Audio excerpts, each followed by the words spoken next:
it must be get rid of. Both the government and the people at large must come together to achieve this national objective. And that is why we are here this evening to talk and to, ask one or two questions from His Excellency Peter Obi and some other national issues of national interest. And on this note, I want to say welcome to everyone on this platform. You are welcome to Parallel Facts. Thank you very much, Tosin. Wonderfully said. Hey, Miss Pearls. Can you hear me, Miss Pearls? Miss Pearls with a sweet voice. Can you hear? Oh, oh goodness. Hold on, please. Let me see if I can unmute you all. Hold on. Oh boy. I think there's a technical glitch where it's sounding like everybody is muted. Can you hear me now? Are you unmuted now? Okay, fantastic. Sorry about that. I don't know what happened. Miss Pearls, can you unmute now? About Okay, hello Gloria. I'm so excited to be here today. How are you doing, Gloria? I am very well, girl. Good to hear your voice again. I'm here. Always good to hear your voice go. I'm so excited to be here today. I've been looking forward to this space for the past 1 week, for the past 2 weeks actually, right? And it promises to be very intellectual, very interactive, and very entertaining. I see loads and loads of people here cut across Nigeria and all over the world. So I'm actually looking forward to hearing from His Excellency tonight. Yay! And so do we. Thank you so much, Miss Pearls. Mommy Bolanle is here as well. Mommy Bolanle, can you hear us? I can. Good evening, Gloria. Good evening, everybody. Oh my God, I'm so excited. I mean, it's going to be an amazing evening with His Excellency. Some of those burning questions that people want to ask him. I mean, I've seen some of the questions. I'm like, oh boy. But knowing PO, he's going to answer every question. And it's going to be trending for the rest of the night. But yes, I'm excited to be here. Thank you, Gloria. Thank you so much. And of course, the last session we broke the internet. We this today promises to be the same. Guys, don't give up. Keep retweeting the space hashtag Peter OB on Parallel Facts. We're also on Facebook. We're also on YouTube. Yes, you can listen to us live on YouTube, on Facebook. We're Parallel Facts everywhere. On Instagram, it's the Parallel Facts, Parallel Facts. Well, meaning, are you ready? Yeah. Welcome, welcome to everybody. Thank you very much, Gloria. I literally can feel the excitement in your voice and everybody that I've spoken. I'm personally excited. I believe it's going to be a great space. Yesterday I took out time to um, go through the thread that Parallel Fact had brought up to ask questions, and trust me, I saw questions that were like obedience already. But the good thing is, today's space is not just about the obedience. If you saw His Excellency Peter Obi's tweet some days back, he said, "Dear Nigerians." So I urge you, don't just share it with your obedient friends alone. Share it with all Nigerians, and let's have all of them here. Soon we'll be having the link, I think, for the other platform. So welcome to everybody, and big thank you to Parallel Facts for this opportunity to host us in their house. So thank you to Parallel Fact as well. Thank you very much, Gloria. Yes, and you're welcome to our house. We appreciate you so much, well meaning. Thank you so much. And now, Malam Jabir, are you ready? Are you ready? We're ready for you. Whenever you're ready, unmute your mic, please, so we can hear your voice.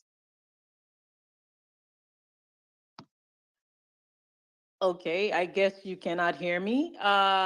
Lamine, are you available to speak? Okay, I can't even. Okay, I can now. Hi, Gloria. Thank you so much for having me. Parallel Facts. I am thrilled to be here. I usually don't go to space that much again, but because Pio is coming here today, I came up early. So because I have some burning questions for him, just like every other Nigerians have questions to ask Pio. I'm happy to be part of this space today, and I hope to have an exciting and interacting space with our dear Rock. I call him my Rock, my Excellency. I call him my Rock, my Excellency Peter Obi. Thank you so much, ParallelFacts. Thank you, Gloria. Thank you so much. We appreciate you as well. Yes, a lot of us have been excited. A lot of people on the TL. I mean, look at the comment section. Just take a look at our comment section. People are ready. And let me tell you something. I know that this will happen, but I know in my heart that if this space is delayed for more hours, people will still wait here for His Excellency. Am I lying? Give me an emoji if you agree with me. We've been here. How do they say it? We are here. We are solidly here waiting. Everything stops. You know, I saw a very funny comment when PO announced that it was coming. This lady said she was literally going to go and break up with her boyfriend so that she could make the space. Now, we're not trying to break relationships, so that's not what we do here at Parallel Facts. But literally, I saw all kinds of comments. People said, whatever is happening. Somebody said, I even had an emergency, but I am going to cancel it for PO. I had a surgery. I will cancel it for PO. That's just how important today is. And of course, I'm exaggerating and, well, being funny, but that's just how important it is. It's the essence. The essence of being here is to make that impact and to receive as much as we can. It's not every day we get to speak with His Excellency. It's not every day we get to hear from His Excellency. So we're all very excited for this one.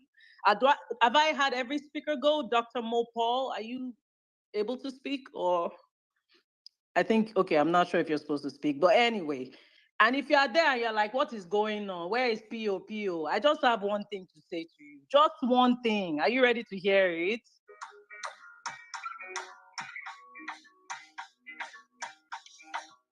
I think, okay. Yes, I'm able to speak. All right. Let's hear you. I just have one thing to say to you. Okay. Hold. Can you hear me? I think I can hear myself in your background. I mean, I like the sound of my voice, but okay, can we try it again? Yeah, I'm here. We're trying to hold on. Hear this voice if you recognize it. Hello. Yay! PO is. I think that they are blocking my phone. So let me use somebody else's phone and talk. They can never block. No blockade. No, they are. I'm telling you, there's something going wrong with my phone. So wow. let me use somebody else's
It's unfortunate that we cannot get him up here and with his phone. We have tried for the past 40 minutes, 50 minutes trying to walk to the back end, and the same glitch system has also happened here again today. It's unfortunate, but we just have to improvise right about now. It's good that we can have him with Dr. Mo's phone.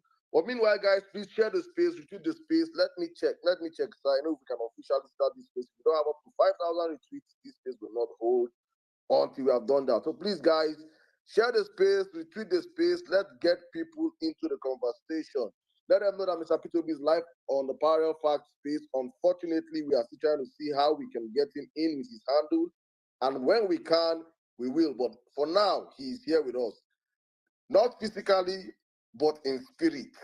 In spirit, he's here with us. So, Mr. P2B, if you can hear me, good evening, sir, from my side of the world. If you can hear me, sir, can you just confirm your audibility?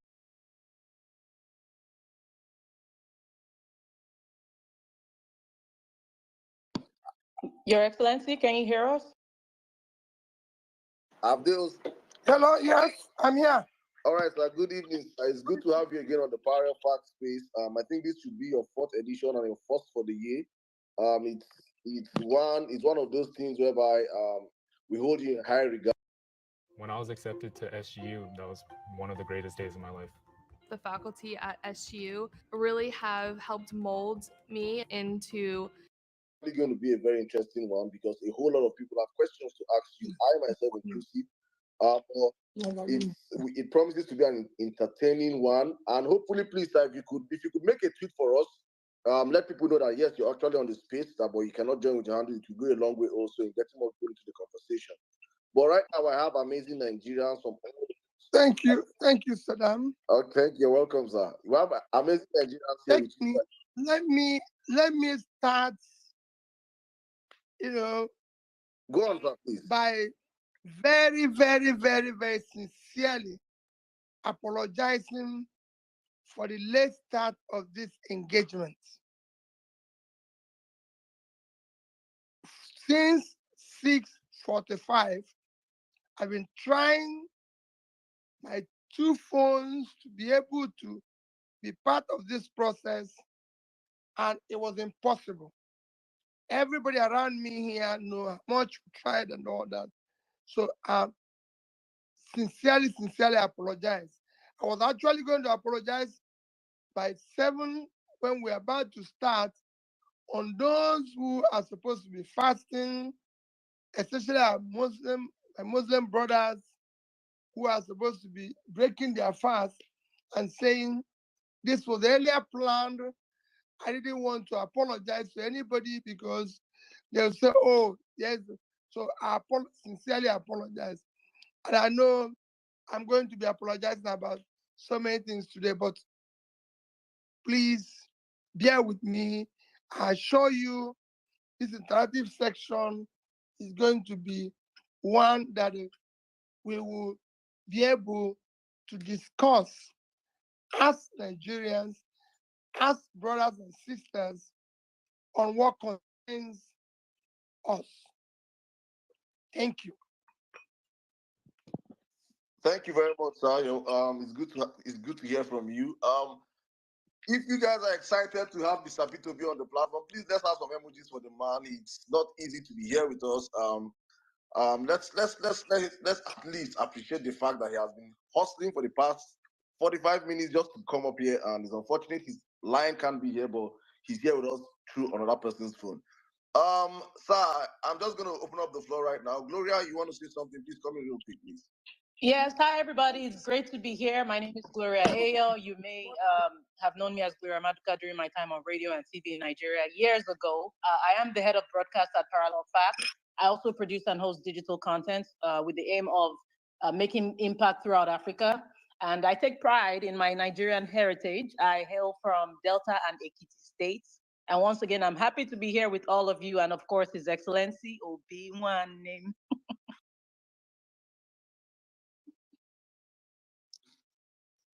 Thank you, Gloria. My pleasure, sir. I think I'll just give our co-hosts, our moderators, just a minute each or 30 seconds each. Please just quickly introduce yourselves and So, sir, you know the people that are actually speaking to you, Nigerians from all walks of life across the country, different demographics. Tosin, please, you can come in right now. Okay, thank you, Emir Saddam. His Excellency, you're welcome to ParallelFacts. My name is Tosin Aribisala. I'm Editor-in-Chief, ParallelFacts. You're welcome, sir. Thank you, Tosin. All right, please, fellas, you can come in right now. Okay, good evening, Your Excellency, and good evening, everyone here. My name is Pels. I am a nursing practitioner and a PhD student. Good to have you here today, sir. Thank you. Mr. Ibrahim, please don't introduce yourself. We already know you. Bolande, please come in right now, please. Good evening, Your Excellency. My name is Bolanle Emiabata Anibaba. I hail from Lagos State, but I'm currently based here in the UK. I'm known in the movement as Mommy B. Thank you, my sister. Thank you. All right, thank you very much. Malam Jabir, if you can hear me, please unmute your mic and speak. Thank you. Good evening, sir. Good evening, everyone. My name is Malam Jabir. I'm speaking from Kaduna. Nice to have you here, sir. Thank you.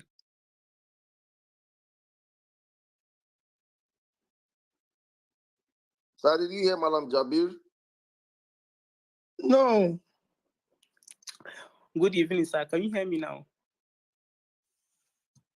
He can hear you. Can you hear me, please? I think Malam Jabir, you drop and come back up, please. Oh my God. Lamin, can you come in, please? Yes, Saddam.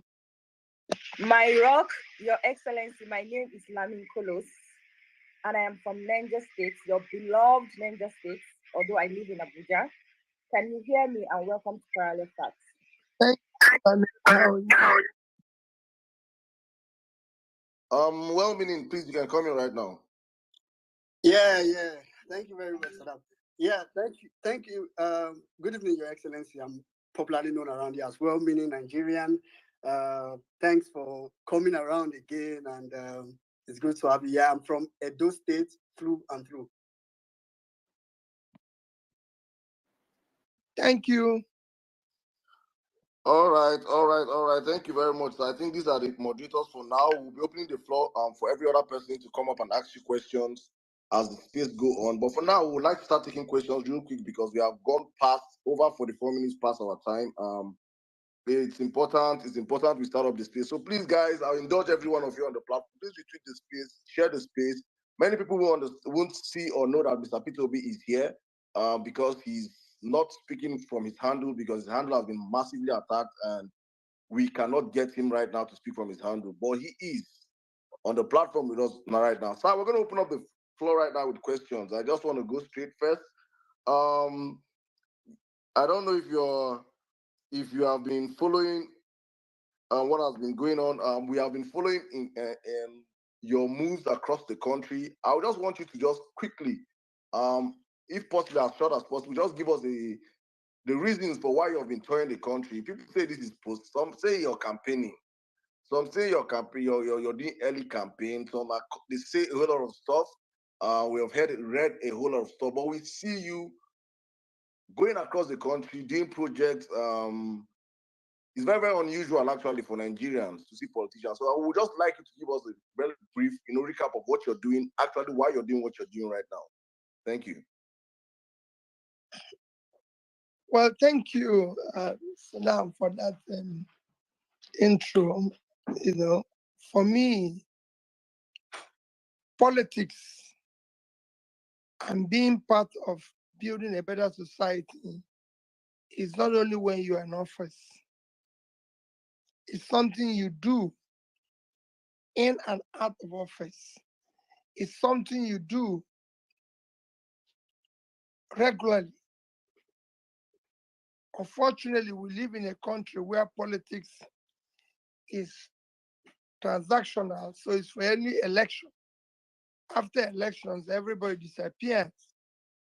Everybody either joins those who have won and start sharing whatever there is there to share, So doing something that is supposed to be a life, somebody who say is a politician or a public servant becomes something that is novel or is something that is unique. But this is how politicians live everywhere, all over the world. I'm not campaigning. There's no election. I'm not campaigning. I've been doing things like this before I got involved in politics. People know that, and those who are close to me know that I used to say it. I've even said it in one of the spaces that as governor, for example, that Saddam, when there was earthquake in Haiti, I went and took permission from the president. I went to Haiti.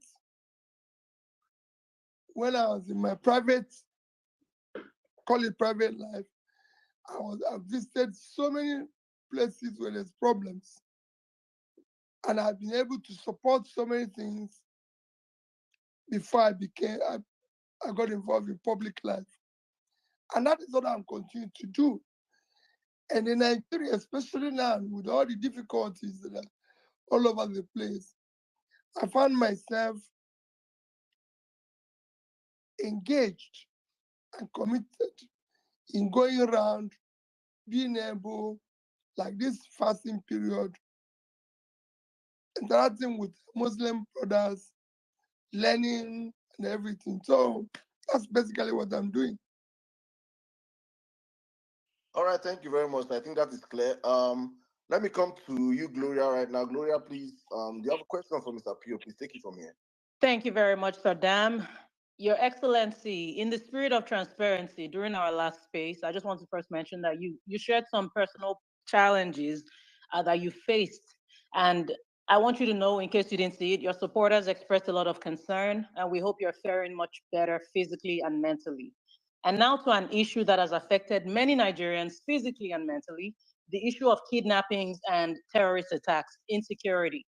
The country is being overwhelmed by these terrorists and kidnappers, and it doesn't look as if there's any political will to deal with them, unfortunately.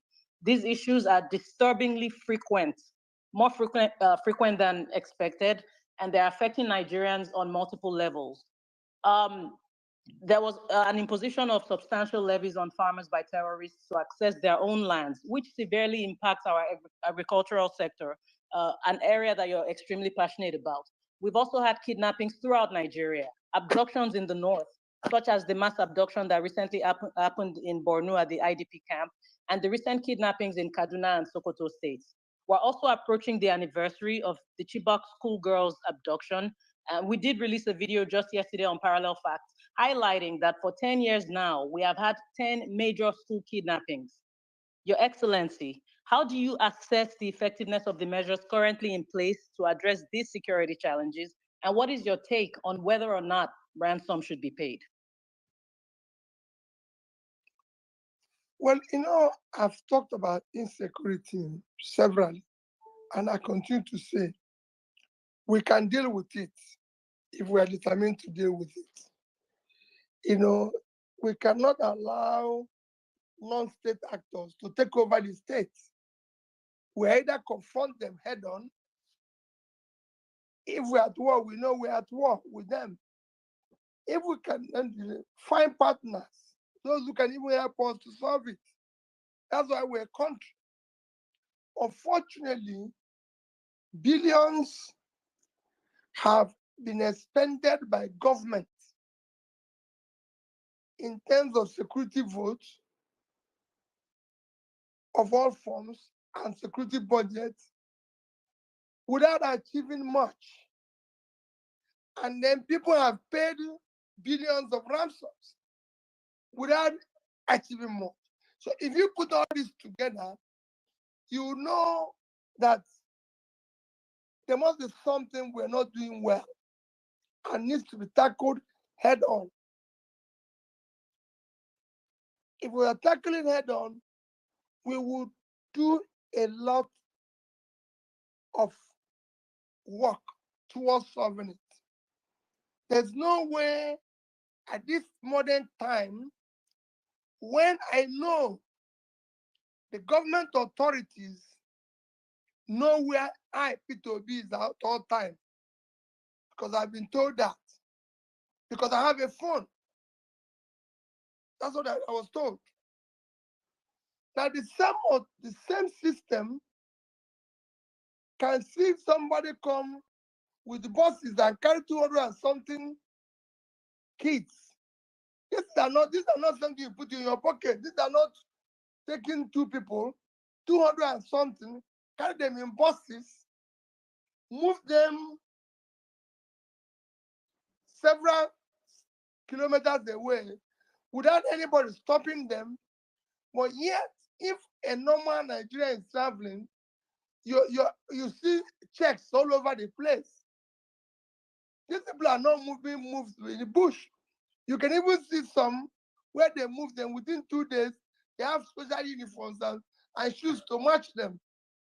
And they are phoning and asking for ransom and no tracking system at this time and age. Something is happening and nobody knows. Same thing I keep saying about issue of oil theft. These are not things you put in your pocket. So this kidnapping, this organized criminality needs to be dismantled the same way we're talking about dismantling the criminality in Nigeria as a whole. It's not happening anywhere. Even in West African sub-region, not in Africa, it's only in Nigeria.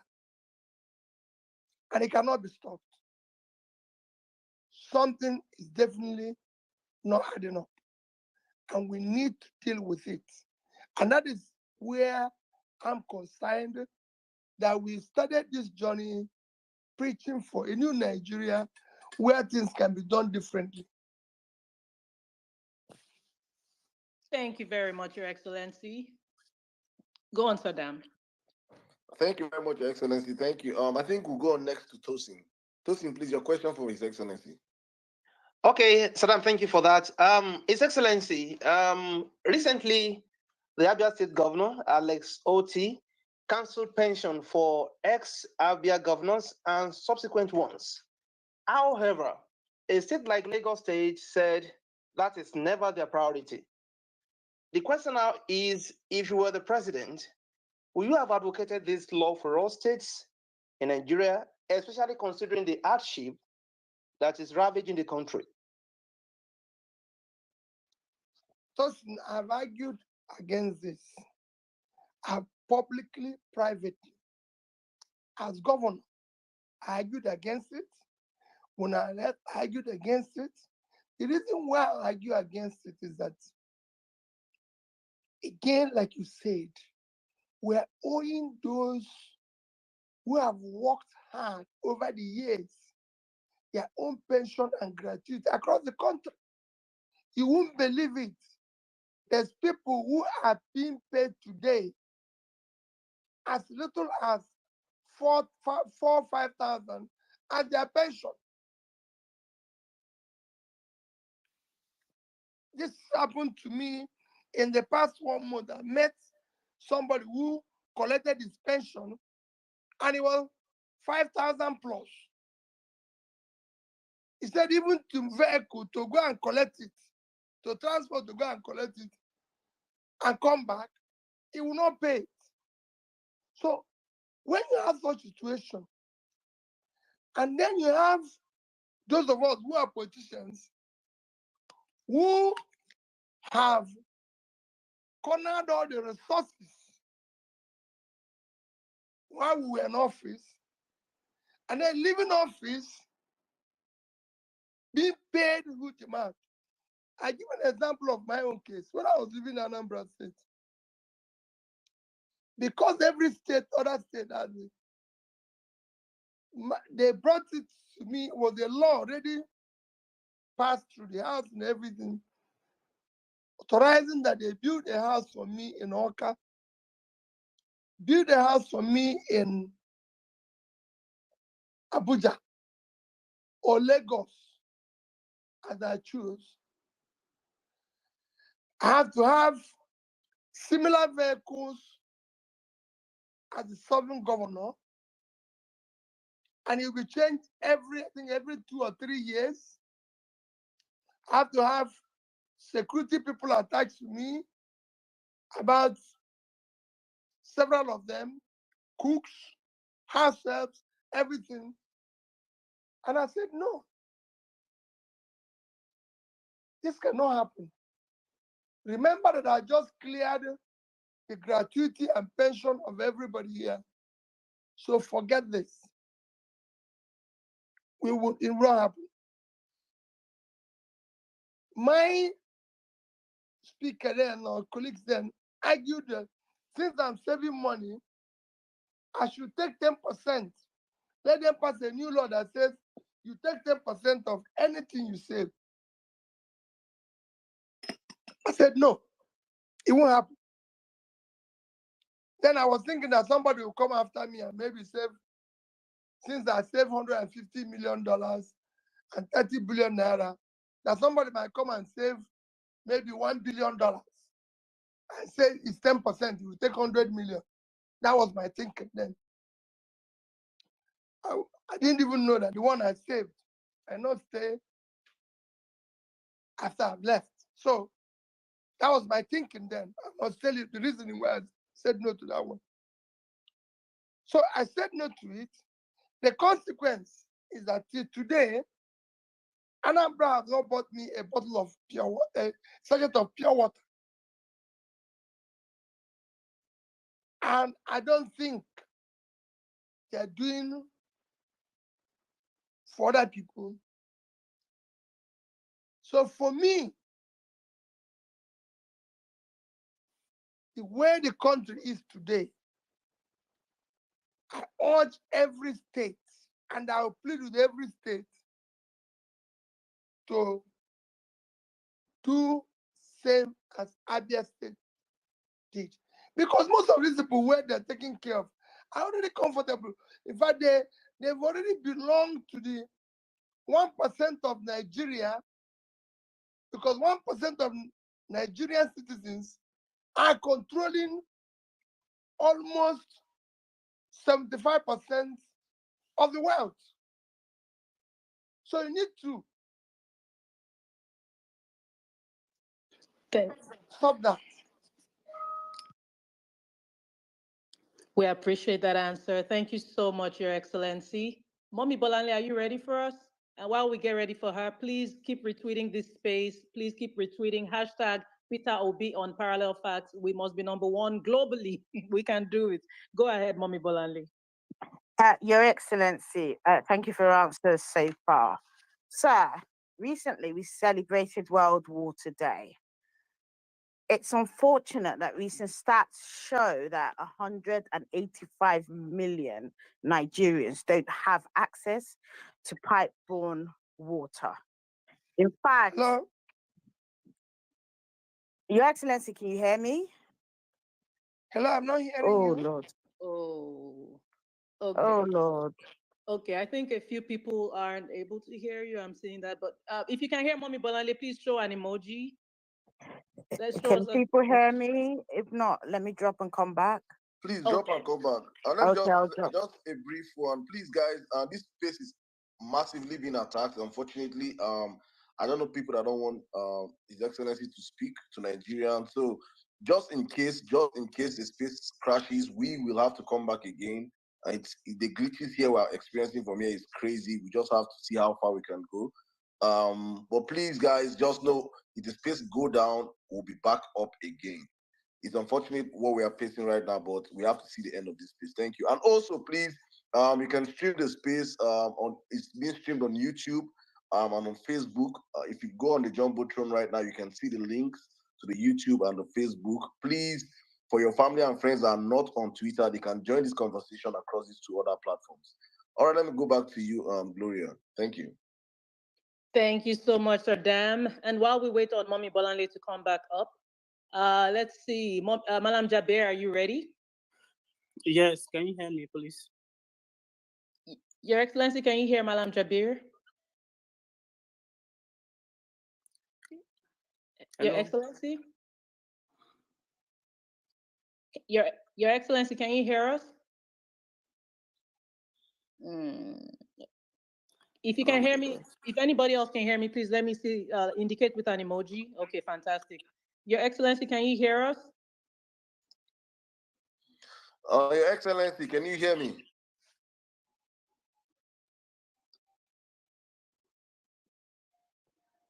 Oh, they have tracked him to another person's phone.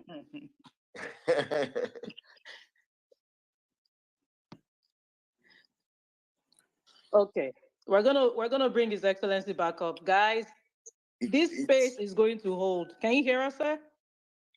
No, I say it's amazing how much we can work with technology when they want to stop things, but when technology is meant to be used, all of a sudden we don't have technology in the country. It's just unfortunate. But please, guys, we will be waiting to bring back His Excellency up, and if anything happens to the space, we'll be back on. But so far, so good, Gloria. What's your take on the space? I'm enjoying myself so far, regardless of whatever the challenges are. Guys, this space must keep going. Keep retweeting. Keep retweeting. The message must be heard loud and clear. Don't forget the hashtag Peter Obi on Parallel Facts. Again, that is Peter Obi on Parallel Facts. We're also on YouTube. We're also on Facebook. We're here to make impact. Hope you have your notes and your pen and you're taking notes. We're all here in school today and we're learning, courtesy of His Excellency. Whatever happens, I promise you this space will continue. If God forbid it crashes, it will continue. We will hold this space today and nothing is going to stop it. If you are with me, let me see an emoji. If you are with me, let me see an emoji. Yes, yes. We appreciate you all so much. Miss Pearls, what are your thoughts so far? I'm sure you're used to things like this. You've coordinated a lot of spaces. What are your thoughts so far? Absolutely, Gloria, for them to be attacking this space, it shows we are doing the right thing. So if this space crashes, God forbid, like you said, we will open another one. If that one crashes, we open another one. Whether they like it or not, we are going to hold this space today. We're going to have this conversation till the very end. So thank you very much, Gloria. You're doing a very good job. And everyone here, we appeal to you to be very patient with us. We will try as much as possible to bring His Excellency back up here for the conversation to continue. Thank you very much. Thank you so much, Miss Pearls. Thank you. We appreciate you so much. Well-meaning. I know I'm putting you on the spot very quickly. Well-meaning. No. Yes. So, what are your thoughts? What's going You're through your not mind? putting me on the spot. All right, thank you very much, Gloria. You know, a question just came to my mind, and I'm glad you called me. I'm like, I mean, and this question is pretty much for everybody. If you are part of the structure of criminality, Hello? don't you think okay, Peter? Yes. Well-meaning. You can finish your thought, and then we'll have Pio. No, I'm just saying if you are part of the structure of criminality, think about it. Don't you think you don't want to hear Peter Obi speak? So it's understandable why they don't want this to happen. But truth is, they can't stop it. It's unstoppable. Let me come in briefly, please, before bringing Mr. Pitobi. Guys, we have over, from my count, apart from those listening anonymously and other platforms, we have over 7,000 people on the platform. And this page have less than 1,000 likes and retweets. What's happening? Please hit your retweet button. It is free of charge. And get more people into the conversation. Don't be selfish. Don't be greedy, a greedy Nigerian. Please, let's get more people into the conversation. Mr. Pitobi, can you hear me, sir? Yes. All right, welcome back, sir. It's unfortunate what we're passing through, but please, Nigerians are patient enough to listen to you today. If this space crashes, we'll be back again. So let's circle back to Gloria for the next set of questions. Thank you. Thank you so much, Sir Dam. Malam Jabir, we'll take you again and see if Pio can hear you now. All right, can you hear me now, please? Yes. Good evening, Mr. Excellency. It is a pleasure to have you here with us. Sir, my name is Malam Jabir. My question here is, after the Ramadan tour, what should be the next line of action for the obedience, especially in the area of creating a concrete obedience structure that will add value to our movement? Thank you. Very good question. Let me tell you, the Ramadan tour hasn't stopped. It's not stopped. It's just temporary because we are just having a break for this Easter weekend because coincidentally, the fasting period for the Muslims and the Christians coincided, and we're observing the two. And this weekend, of course, is Easter. Like today is Good Friday for the Christians. So just this weekend, after this weekend, we'll continue our tour. So there'll still be a tour. On what you asked about the opinion movement, quite frankly, is something I did say during the election, after the election, that we are going to now form a proper movement that is properly articulated. And luckily, this is allowed engagement globally, where you can have a group that has turned themselves into a bloc while being part of a party process. As you know, most people who are obedient are not even members of Labour Party. I can tell you that we have more people who are non-party members who believe in what we're doing. And that is why I always tell people, let's continue on our process. I was in a gathering today, and I was in church today. I would say that 70% of the people that greeted me don't even know what is called political party. So I agree with you. That is the issue where you're going to see what will be happening in the nearest future. That's where I'll leave it. We appreciate you, Your Excellency, and we look forward to seeing what you have cooking. We cannot wait to see it. Thank you so much. Mommy Bolanle, are you ready? I am. Oh my world. That was an event.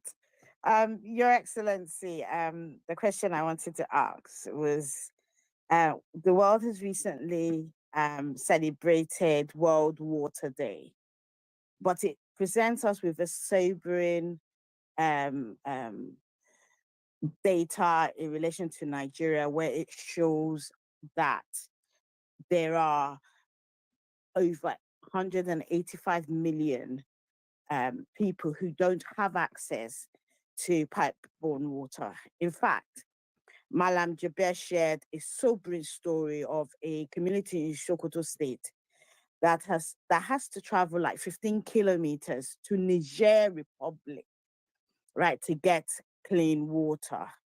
Also, sir, the questions coming, sir. Also, I noted that you have been thinking boreholes whilst you have been doing your rounds around northern Nigeria.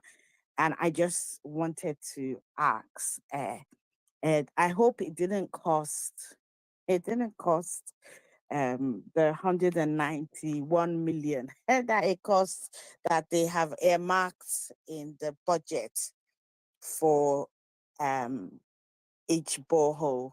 In fact, say it is 10 million. And the question itself is, what can we do? What can be done to increase access to pipe-borne water? Quite frankly, I'll go back to even when I was governor. First is that the law in Nigeria said it's actually a law. Nigeria is a signatory to the global agreement that it is a crime for the state not to provide water. Nigeria is a signatory to it. You can go and check. So actually, not providing water, Nigeria as a state is committing an offense. However, when I was governor, we didn't have pipe-borne water in Anambra State. And I don't think it's still there today. The first thing I did was the schools, secondary schools. We made sure that every secondary school had a borehole. So I make sure that every secondary school had a generator because there's no power, and they had a bus. There's no other state that provided that. By the time I was leaving, because we're doing things in an organized manner, not having anything anywhere, we're doing it in an organized manner. What I wasn't easy. By the time we were leaving, we awarded contract to a South African company to resuscitate the Onitsha water scheme, resuscitate then I group to resuscitate the Oka water scheme. We had worked with the European Union on a number of medium water schemes around so many communities, just trying to resuscitate, because this things used to be there. Except that over the years, it was run aground, it was collapsed, no maintenance, no nothing. So we started doing that. Now, you said it's 185 million. If we are 200 million and 185 does not have access to pipe-borne water, that means the entire country, and that is the situation we find ourselves. Now, for me, it's something that cannot be achieved overnight. I see some state governors trying to do something, and I urge them to continue sincerely. As for what I'm doing in the north, I believe that government would have done better. In terms of the cost, I don't think I've been able to, I've done any that cost me more than 5 million naira. So the cost for me is still about that, is below 5 million naira. Maybe those who are using 191 million are doing a special water system, because that's what you need for a medium town water system. If it's borehole, I don't think it will cost more than 10 million naira. Thank you so much for breaking it down for us, Your Excellency. We appreciate that response. Ms. Pearls, are you ready with your question? Absolutely, Gloria. So, Your Excellency, once again, the national grid has collapsed, and Nigerians across the country has been plunged into darkness. I remember before the elections, they went to Egypt to seek solutions because you know there is a key of development. Yet till now in Nigeria, right? So, Your Excellency, do you think Governor Oti's approach in providing 24 hours electricity in Abia should be replicated? And if you think so, what role do you think the federal government should play in achieving this? Well, let me correct something because it's good that you correct it, but he had a lot of this thing. What happened in Abia is an ongoing project that had been on for several years, initiated by a first-class Nigerian, Professor Batunaj, who is a professor, I think, of robotics in America. Very excellent fellow, who actually came several years ago trying to be involved in solving power, knowing fully well that the only way to solve power problem is to do captive, something you can call captive power supply. Taking an area and trying to generate and distribute power within that area. So it chose Aba. This was as far back as 2010 or thereabouts. I don't know, but I know it's been going on for years because I followed that project. Coincidentally, while Alex Oti was in the bank, in Diamond Bank, because Diamond Bank was the main lender to Professor Naji and his team. Oti, while he was CEO of Diamond Bank, helped to restructure that loan. That loan was before Oti joined the bank. And while Oti was there, he helped to restructure it. And again, when he became governor, he helped to accelerate it to come to his fruition. So now that facility is on. Yes, similar thing is what government needs to support. But overall, providing power is not rocket science. Countries after countries. Luckily, the countries that have been able to do massive improvement in power in the past 10 years are all developing countries. So it's a lesson. One is India, Vietnam, and Egypt. All these were countries that have similar trajectory as us. And all of them, within the past 10 years, you can go and follow, do it, have been able to double or triple their power generation and distribution. And what they did can be replicated here with effortless ease. In fact, Egypt, as I talk, is not exporting power to Europe. They moved from about 20 to almost 50, when all they need is about 40,000. So it's something that is doable. The Nigeria cannot generate more than generate and distribute. Because at times people who are generating say they're generating more, but distribution is the key. This one is cannot generate and distribute more than 10,000 in the past 24 years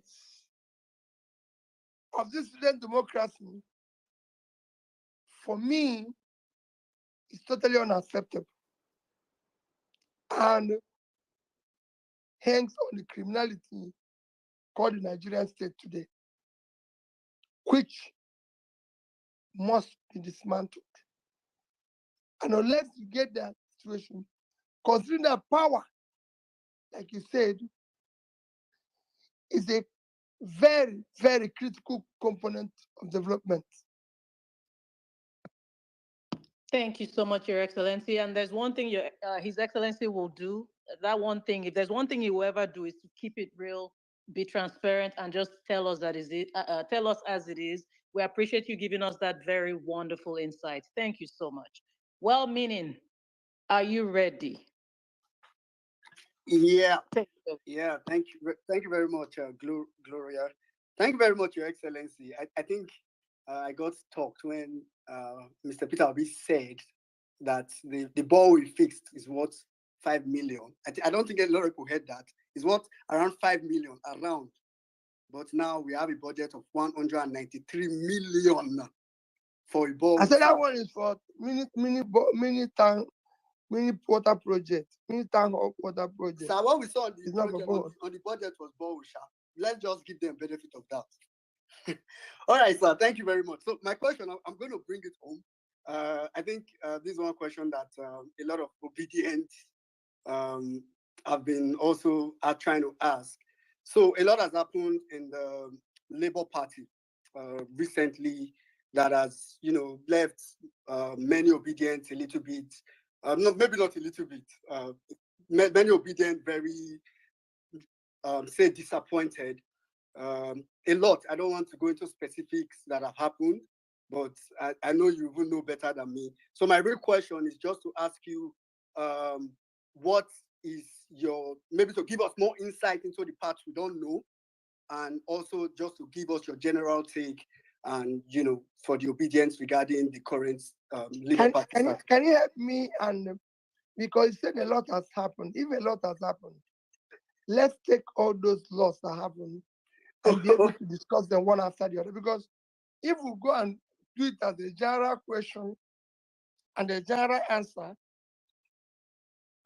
maybe we won't be able to deal with it. So you can give me example. For example, so in recent times, there have been a lot of accusations, allegations on the Labour Party chairperson.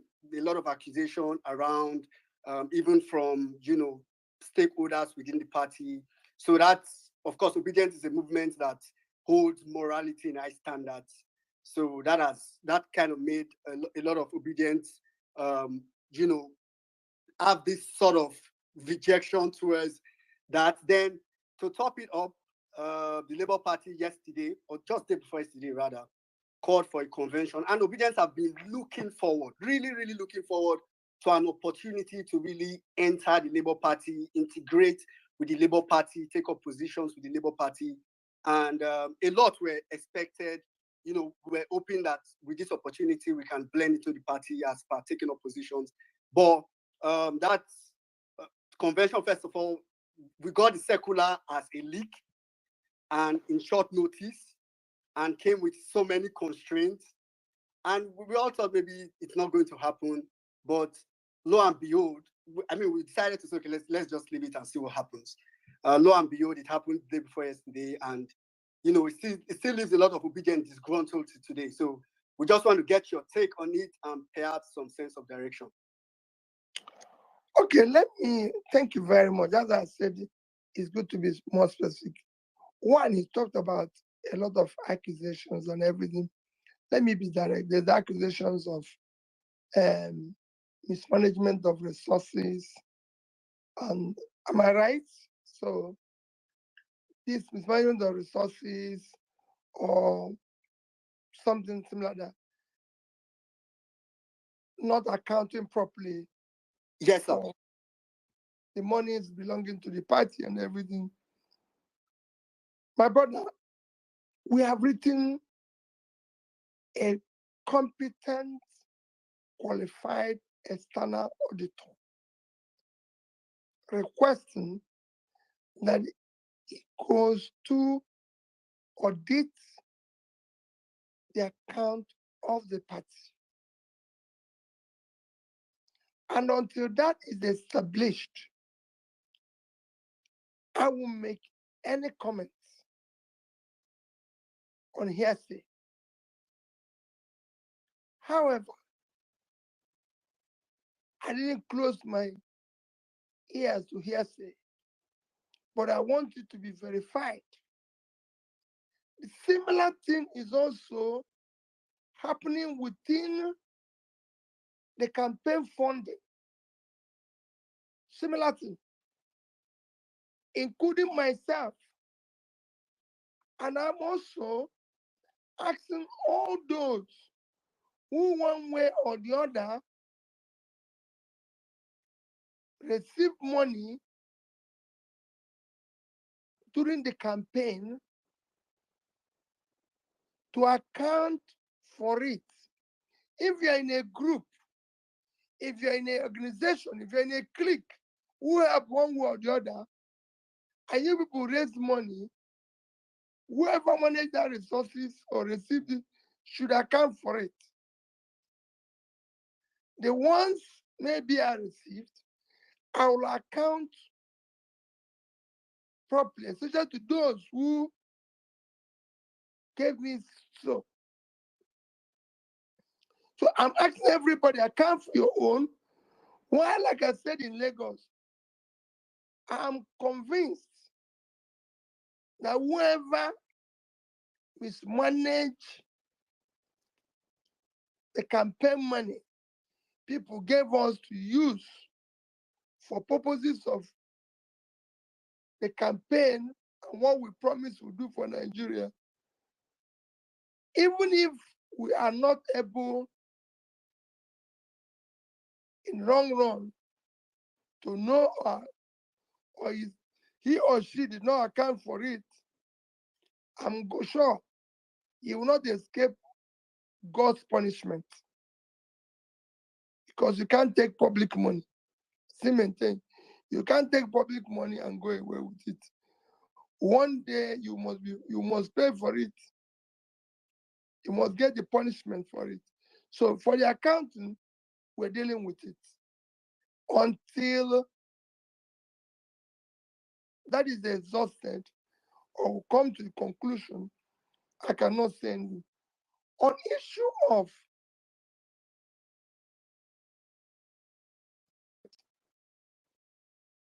and the convention, I had a convention, and I've said it everywhere.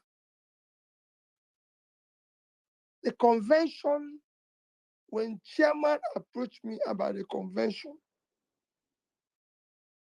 I appealed to him to consult all stakeholders, starting from Governor, Vice President Dati, to senators, House members, part of Tommy and the Big Tent,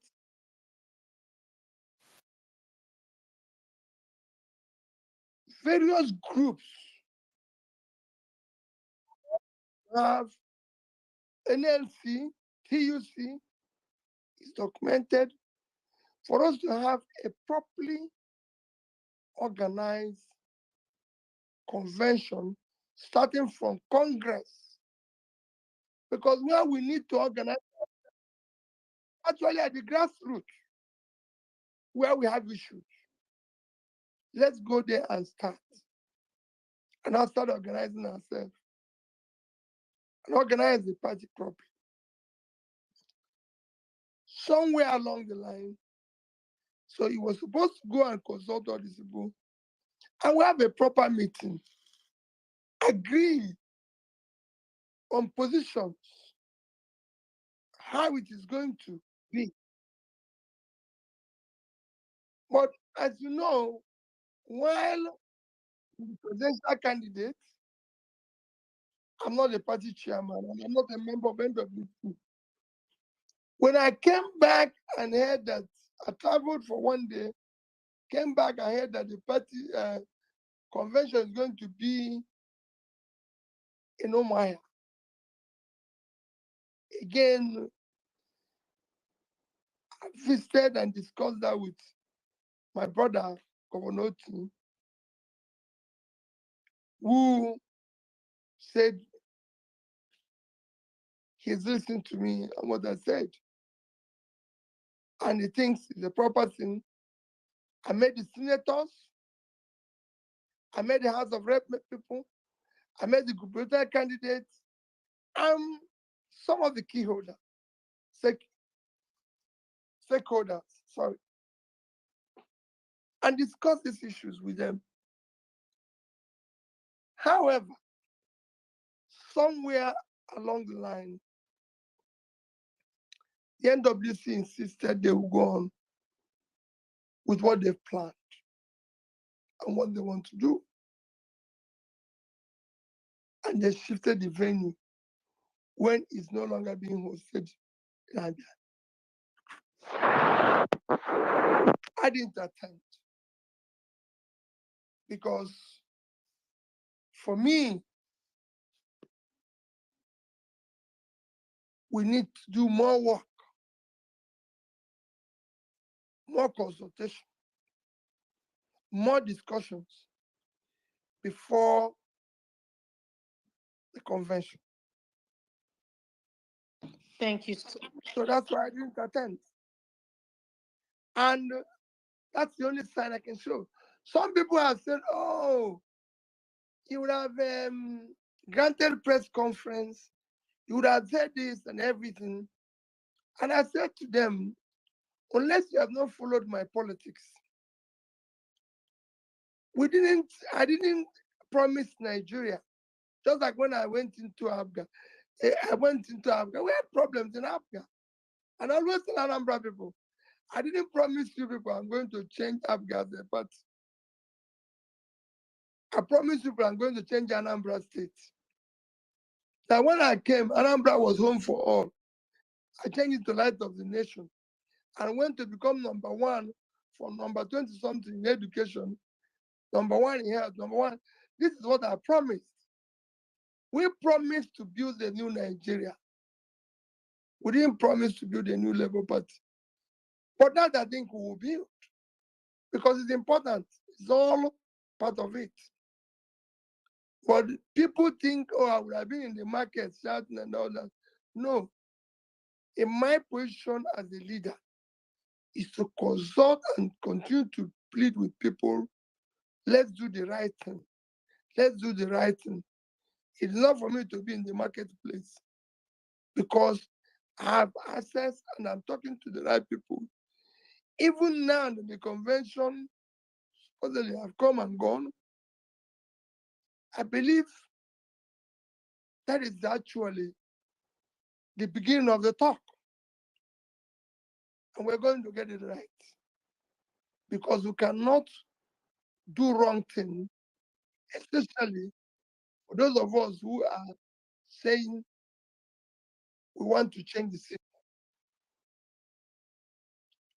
There's also some of us, because what is happening now is that there's also some of us who, for me, all these are just a distraction they're trying to bring in our group now. There's also some of us who I cannot completely say, very few, very tiny, that are part of what we are doing. Our engagement is about Nigeria.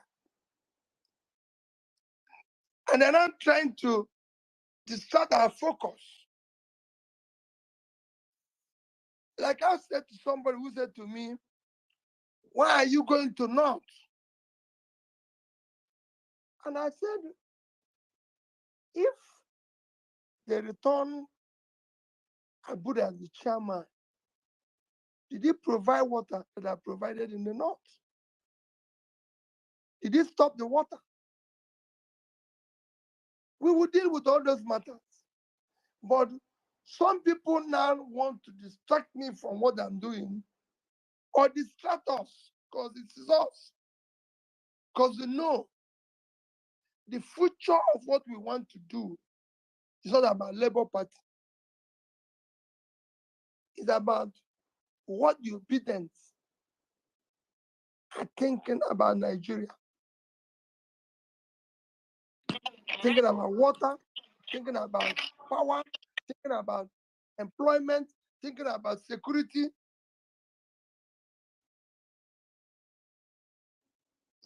That is what we should remain on. The other matter we will deal with. Some are saying, oh, if we cannot deal with party, how can we govern Nigeria? If you cannot resolve party, if you cannot resolve this, it tells that this thing, in fact, you're not serious. I said to them, we were somewhere when we cannot change them, we changed ourselves. We didn't start with Labour. So we will try to change them. Go and read, I'm a Christian. And I said to them, Jesus said when you go into a town, trying to change them, preach them, stay with them, fast with them. If in the end you cannot change them, you come out and watch even the sand that is on your shoe and say, I'm leaving you people. He didn't say go there and die with them. We will try to change them. And I can tell you, I'm doing spirited effort to change them, but we are not going to die with them. We're going to change them. But let nobody think that will not stop what we set out to do. What we set out to do, we must continue. And that's where I am. Thank you. All right, thank you very much, sir. Gloria, just a second, please. Thank you, guys. Please, in case you're just joining us, you're listening to the voice of Mr. Peter Obi, His Excellency, the former governor of Anambra State and the Labour Party presidential candidate. He's live with us on the platform.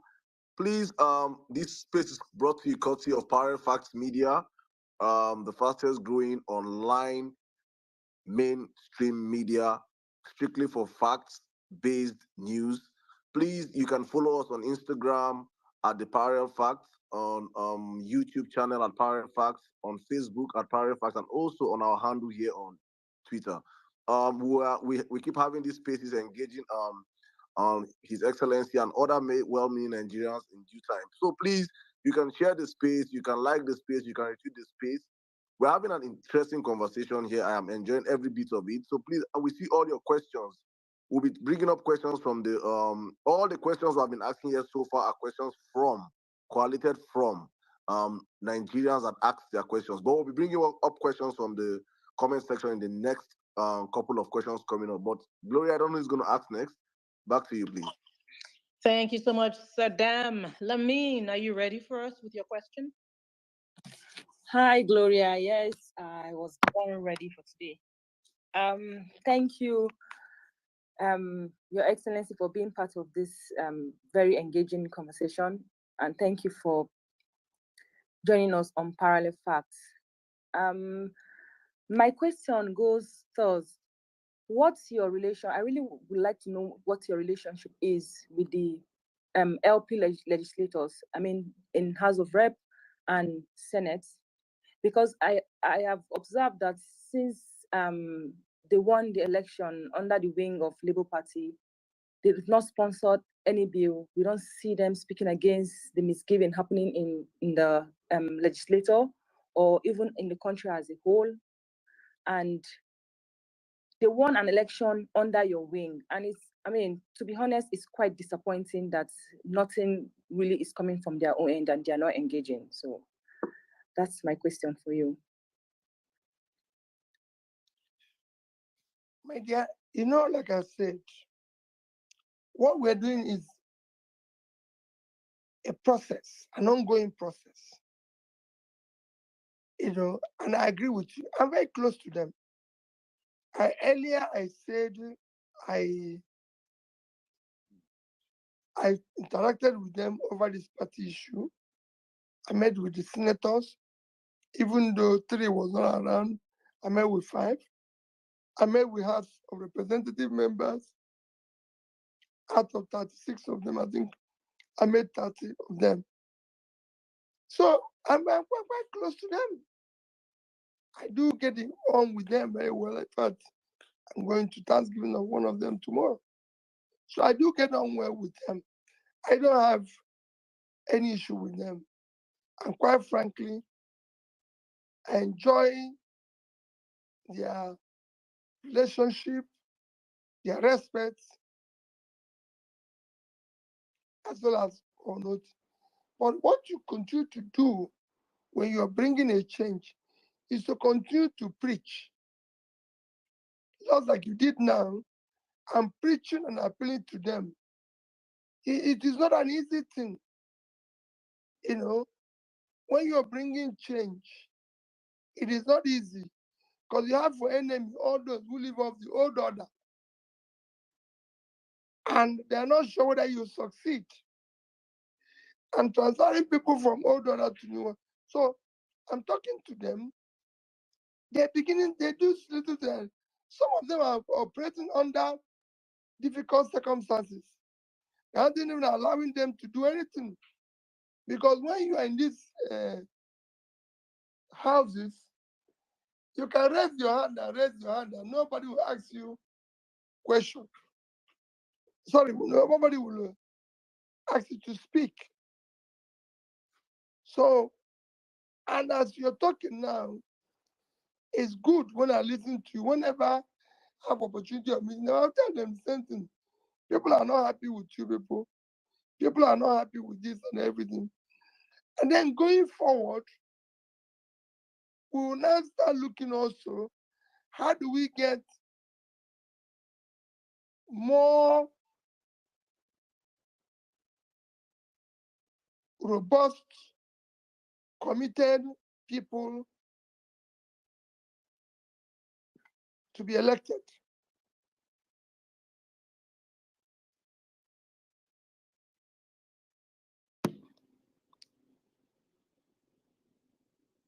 Was that your answer, Your Excellency?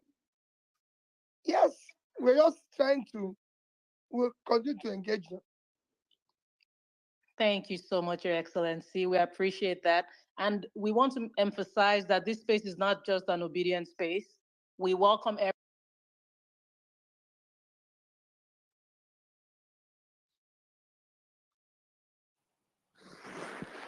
Sorry, probably we Can, lost Gloria. can you hear me? We lost you for a minute, so please Okay. Yeah, sorry about that. I was just saying this space is not just an obedient space. This space is open to everybody, supporters, non-supporters. Please feel free to even request the microphone. We will happily take your questions. You can drop a question in the comments as well. Just remember to keep it respectful. That's all we ask you. So if you come up here and you ask a question, just keep it respectful.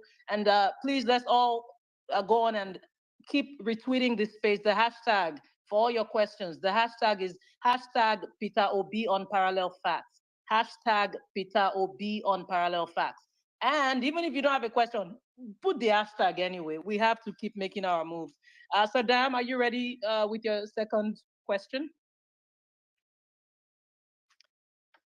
Okay, Saddam is extremely busy behind the scenes. Okay, are you ready, Saddam?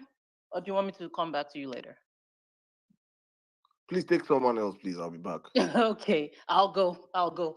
Your Excellency, I am very happy that you did talk about how there's hardly any political party without its issues. We've seen it we've seen it in the United States, even Senegal, that the world is celebrating today. Ousmane Sonko's party, Patriots of Senegal, has had a lot of infighting within it.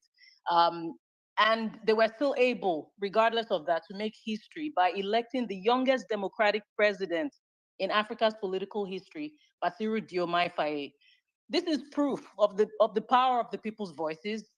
We've not heard of reports of controversies or instances of bribery during this win for Faye.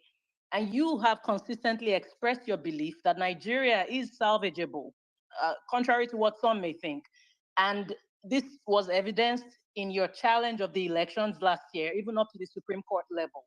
Now, given Senegal's example, do you believe that Nigeria has the potential for similar transformation and renewal? And what lessons can Nigeria draw from this experience and even Africa as a whole, Your Excellency? Well, very easily for what happened in Senegal, it's a very simple thing. It showed the power of the people. The people must resist. The people are the ones suffering. Those who manipulated or who manipulated and who are still manipulating the Nigerian situation today are not the ones suffering. When we said that 185 million Nigerians does not have access to pipe-borne water, the politicians don't belong to that 185 million. And these politicians we're talking is not up to 5 million. So they are, if you say today, Nigeria is 200 million, no, we're more than 200 million.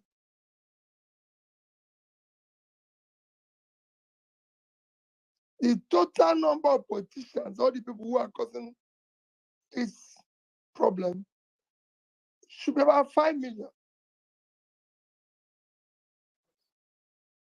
About 5 million. So you're talking about 0.25%, 0.025% of the population. It's not even up to 5% of the population.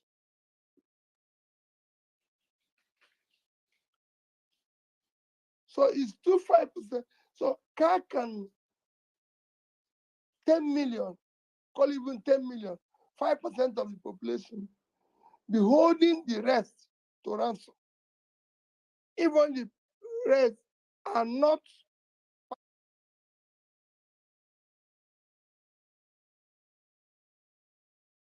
That's what happened in Senegal. The people say no. It is not Sonko or the elected president that said no. It is the people.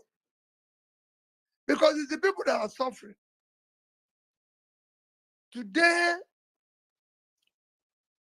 Nigerians are borrowing money to eat. This I'm talking about those who have jobs. They're borrowing money to add to their pay pocket to be able to eat. Not to do anything, just to feed themselves. So the cost of bread, nobody buys it cheaper. The rich can buy it, the poor can't. Fuel, power. You said there's no access to power. The rich have generators. Some have two. The poor is suffering. So it is time for Nigerians to be able to say no to this criminality. And I'm sure that will happen very soon. That was very reassuring. Thank you so much, Your Excellency. Saddam, are you ready to go? Right. Very much, Gloria. Thank you, guys. Thank you, Your Excellency. I'll just go straight to the my question. My question has to do with corruption and nepotism. This administration have been accused, or we have seen video evidence of extreme nepotism. Some people call it Lagosism or even family crazy, like our big brother Kenneth Okonkwo just said recently. What is your take for this? For instance, we saw how Chief Tinubu traveled with his children as officials of the government, and he even placed them before the ministers of the Federal Republic of the country in the protocol lineup. What is your take? Also, it's very, very important because this has gone under the stream. Mainstream media have not taken this part of. His son-in-law was appointed as the head of the Federal Housing Authorities. These controversies have been following the man so far. What is your take on appointment of family members into federal government positions, sir? Well, so that you know, if you follow my politics, I hardly discuss people. Hardly. Go and check throughout the campaign. You see where even some other political presidential candidates, I don't want to call name, took it that their job is to call me name every day. They are not even campaigning. All they do is calling me name. I never one day mentioned their name. I don't call names. You could see where recently, every morning, particular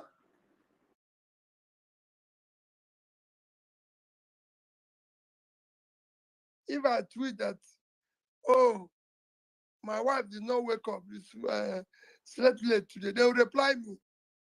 Their job is just me. I don't, because I don't believe in it. But I can tell you, Saddam, hello? I can hear you, sir. Go on, please. Okay.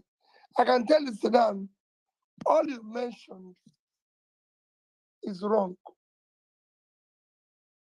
It is part of what we need to change today, because we can't go on with such things.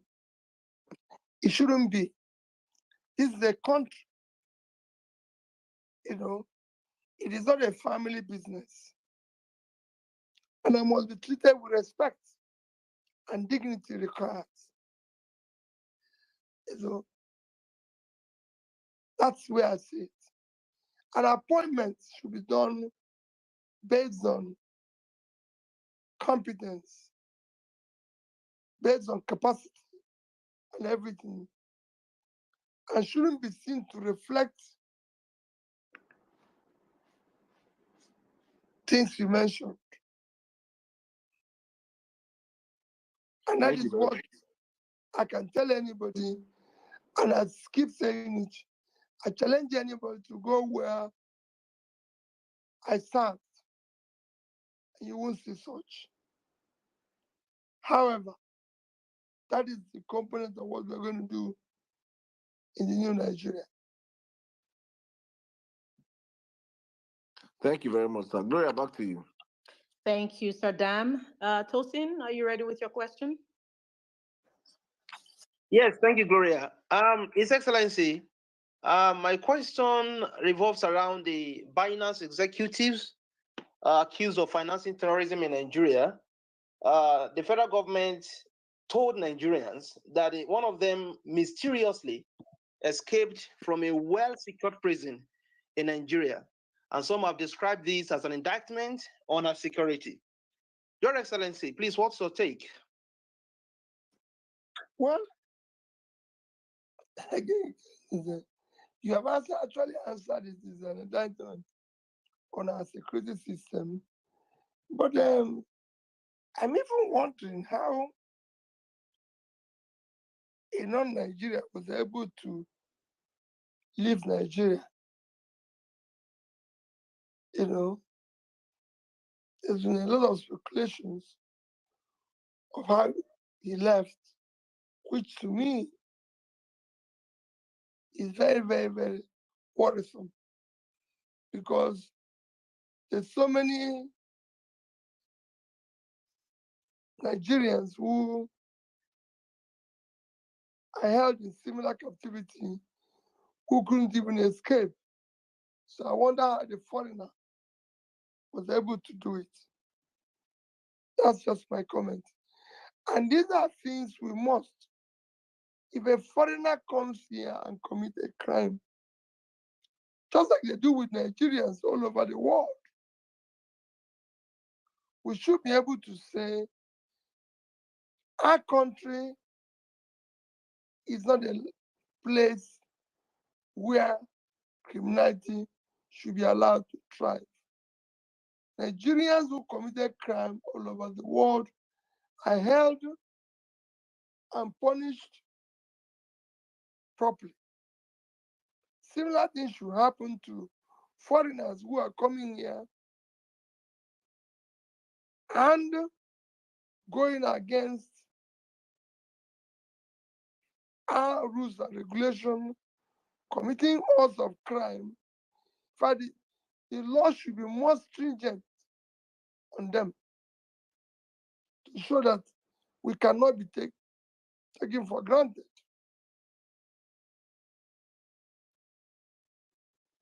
Thank you. Thank you very much, Your Excellency. Guys, we're well over 9,000 people tuned in, and we need more retweets. Go on and retweet the space. Go on and put that hashtag out there, Peter Obi on Parallel Facts. Mommy Bolanle, are you ready? Yes, I am. Your Excellency, before I ask the question, to give some context, there is a report that was recently launched here in the UK by PSG UK. They work in Nigeria on insecurity and education in Nigeria, the context and challenges. I would like to send that to you, sir, because it gives really good information, data, and solutions. And I wonder if you let me know via Saddam how you want me to send it. Right, my question itself. I'll be very glad to. I'll be glad to have it. Awesome. Right, so sir, my question is this. I have noticed that during your tour of Nigeria, you visited a lot of educational institutions. And I know that you are very clear about the role that education plays in lifting people out of poverty. However, 1 in 5 out of school children in the world come from Nigeria. And of the 20.2 million out of school children in Nigeria currently, 66% come from the Northeast and Northwest. Sir, what do you suggest should be done at state level to tackle this problem? You know, out of school children problem in Nigeria is very solvable. When I say this, I say it with every sense of responsibility. It's because we have not recognized the impact of education on development. You know, in Nigeria, all you need to do if you're in government is to run around, make noise, bribe some people, they help you to make louder noise. You're doing this, you're doing this, you're doing this. But if you're looking for measurable, visible criteria for development, if you're looking for factors that can help your country develop, number one revolves around education, basic education, basic education. And that Nigeria can finance comfortably. Nigeria can finance that comfortably. The schools, just the schools in the north, pulling those kids out of school, which is critical now, because it's those we didn't educate yesterday that's the part of the problem we are facing now. Those we didn't pull out of poverty yesterday is part of the problem we are facing now. So educating the young ones have now become critical. Especially as you've seen studies after studies showing that the more educated a country is, the better the development. There's no reason why we should not throw all these billions we're wasting in doing things we shouldn't be doing into education. Nigeria today is wasting several, several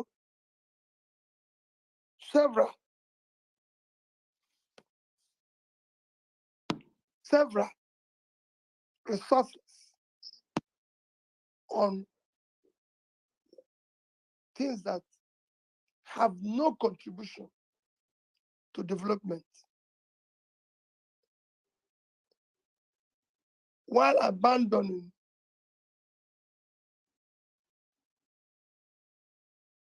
education, abandoning pulling people out of poverty, which is education, abandoning health, which is education. So we need to do more. We have the resources to deal with that issue.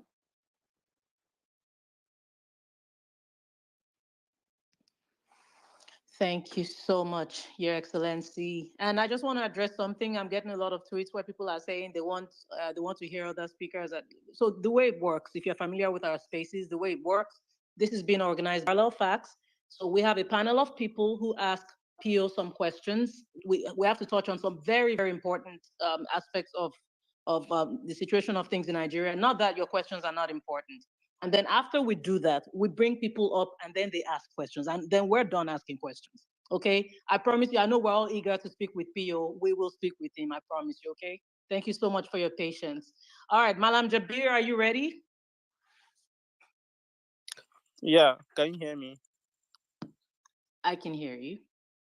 Can you hear me? Can you hear me, please? Can you hear Malam Jabir? Yes. All right, sir. My question is, sir, looking at the current situation in the country, how many politicians making the use of young people especially when it is time for politics. Immediately after politics, they use and dump them. So, sir, how do you intend to mentor the next generation of obedient leaders? Do you intend to write a book or what the obedient ideal are, or do you have any plan for that? Because we cannot be going like this. We need something that will be guiding us. So from that, we can have a prosperous Nigeria where every citizen will be proud of being a Nigerian, not that the current Nigeria that only few cycle of people that are benefiting. So what do you have for the young people that will be looking at us, their guide? Thank you. Well, my take is very simple. It is not about writing book or about doing this. That's exactly what we're doing today. That's exactly what the obedient group intend to do. To be able to actually, and that's why we need to organize ourselves properly, to be able to actually start what we can call citizens engagement, especially a young age, to educate them on the need to know that they will be the biggest loser if the situation continues as it is today. Because those of us who are doing whatever we're doing today are on our way out. Those who are going to lose are you people. If you look at some of the bonds we are issuing today, the monies we are borrowing, they are payable in 2036, 2040, 2045, 2050. We're not going to be there. You are the ones who are going to pay it. So the earlier you stop us, the earlier you do what is necessary to ensure that we have a better leadership than we have today in Nigeria. And I'm not saying any particular government, but have people who, I'm not saying any particular person, have people who overall are doing the right thing. The country today has a vehicle, and that is what you're seeing, whether it's in government, in various political parties. So the nation as a whole, as a country today, as a vehicle, is being driven by drivers that have since passed their destination. And you know, when somebody passes his destination, all you'll be trying to do is to drive the whole thing back to where it is. So you people should be able to say no. That's what the Senegalese did. Because you're going to be the greatest loser. Thank you. Thank you so much. Thank you so much, Pio, for that beautiful answer. Again, the hashtag is Peter Obi on Parallel Facts. Again, that hashtag is Peter Obi on Parallel Facts. Are you ready with your question? Absolutely. Thank you very much, Nancy, for your intellectual responses to the questions here. There has been serious propaganda on collapse of the dollars against the naira, and the government expects Nigerians to celebrate naira selling at about 1,500 to $1 has not actually in any shape or form affected the extremely high prices of commodities, especially food in Nigeria. So, Your Excellency, with your vast knowledge on economy, is it really worth celebrating the dollars at 1,500 to $1? And why do you think the drop in dollars hasn't affected the price of commodities in Nigeria? Well, we need to wait and see what I mentioned before when they started what they're doing. I brought the dollar exchange rate where Naira have become stronger. It's a simple thing. What the CBN did was to mop up the Naira in the system, increase, of course, the interest rates, which in turn affected the liquidity. Without liquidity in the system,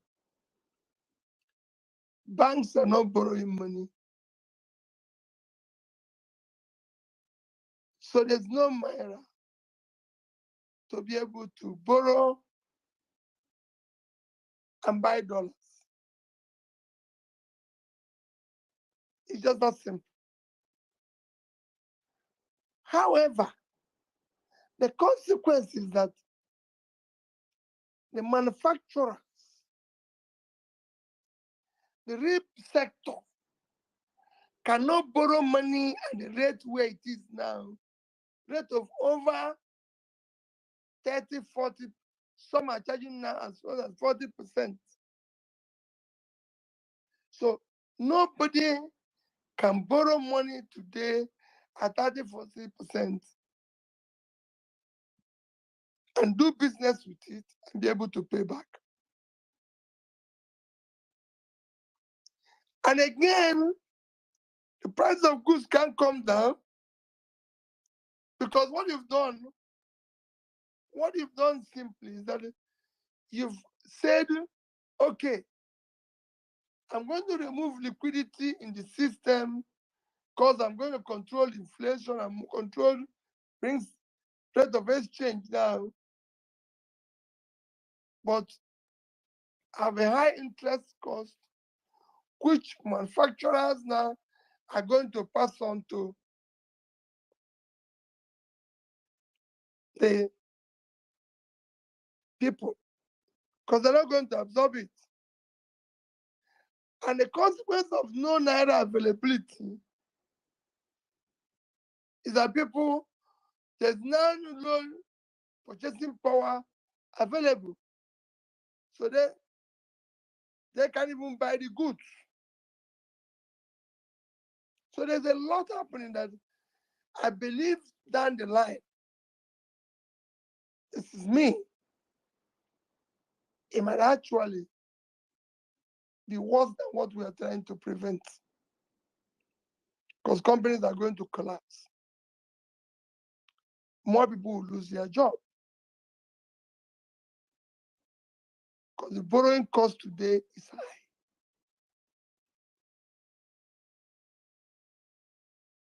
The only way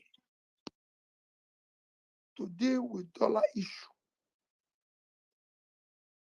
is to find ways of increasing supply.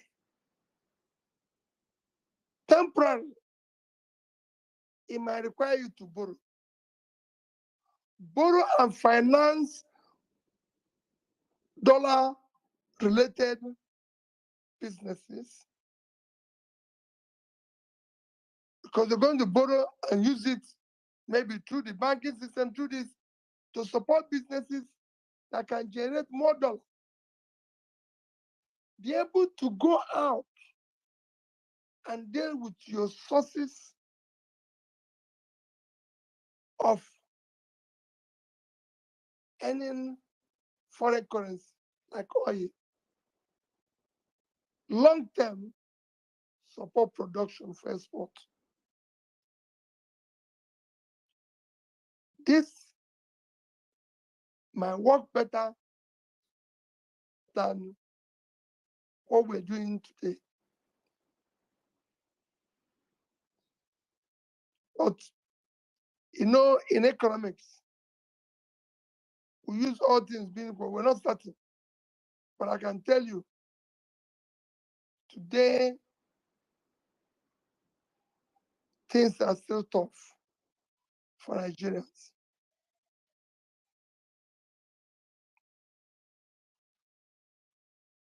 Thank you so much. We love when you break it down, especially with your economic background and prowess. So that was extremely helpful. Thank you so much, Your Excellency. All right, so we're going to take two more from the speakers and then we'll bring speakers up. I told you we're getting there. But in the meantime, again, we have so many people tuned in now, but our retweets are not reflecting that. So we're asking you, please retweet this space, retweet it, share it with somebody. Don't forget the hashtag Peter OB on Parallel Facts. Just put out the hashtag for whatever it's worth. Let's let the world know that His Excellency is here speaking with us. All right, well-meaning, we're ready for your next question, please. Yeah, thank you very much. Thank you very much, Gloria. Thank you very much, Mr. Peter Obi. Earlier you said that, there are two people that their job is to call you every morning on Twitter. I think I know those two people. I probably will know more. It's what happens when people are becoming president at 44, why some people are pretty jobless on Twitter. It's understandable. My next question, again, is going to be bringing it home. I'm glad you've talked about long-term plans, the obedient movement, structuring the movement. You've also talked about, having to try to change Labour Party, and you will use a biblical reference. So pretty much my next question is, in the immediate short term, if you have like some specific things that you would want, because we want, some form of direction immediate that you would want the obedient to do. Take, for example, you have been touring the country, especially in the north, drilling boreholes, for example. If, for example, that's something you want to say, okay, obedient, these are the kind of things I want you to join me in to do this kind of project on your own and all that, or any other thing, just generally, an opportunity to call on obedience to join you, to do whatever you're doing or what you want them to do and give some sense of direction. Thank you, sir. Well, like I said before, first that we need to organize ourselves. I wouldn't want them to commit them on saying, even come and do this or raise money and do this. Because quite frankly, there's a lot of learning and the experience we had with our last outing. I can tell you that every day you're hearing of money collected by one person or the other, which sadly was not utilized for the purpose. Individually, I encourage people to do whatever you can do to help today. Our people are going through difficult time. We're going through difficult time. Our people are hungry. People are hungry. So it is important that anybody who can do anything to help, it will go a long way. I said it in my tweets. We are now one of the hungriest countries of the world. We are 109 out of 125 measured. So we are among the worst 20. So you can imagine what it is. You see me tweet where I said Ukraine that is at war is now giving us grain free. And both UNICEF and every organization is now saying it will get worse. So whatever you can do, like I'm doing, please do. Do not wait even for me. Do whatever is possible that you can do in order to get it to help and get our people live. It will shock you. I stop in the street now where they're selling bread.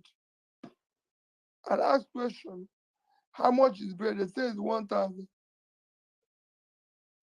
I pay 10,000 and say, give these people around here one bread. Just as they are sharing it, other 20 will appear and say, please buy for me, buy for me. That's what we've reduced. You've seen Nigerians die, including university students. Assets that will require for tomorrow because they are fighting where food is going to be shared.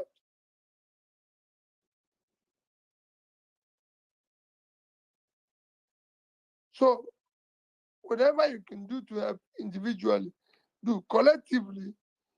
When we organize ourselves, we will be able to contribute money that will be accountable for a purpose. Thank you. Thank you very much, Your Excellency. Lamine, are you ready with your question, please? So we can start bringing up speakers. Yeah. Gloria, I am Awesome. ready. Thank you again, Your Excellency, for your patience, for being engaging, and your perseverance. Thank you so much. Okay, this question is quite controversial, but I mean, what are your thoughts on people supporting opposition candidates when there are, credible, obedient candidates in LP contesting for positions? An example is what's going on in Edo State, where we have the likes of Olumide contesting for governor of Edo State, and we all know that the man is credible. He's spoken to us on this space before, but you have some obedience saying that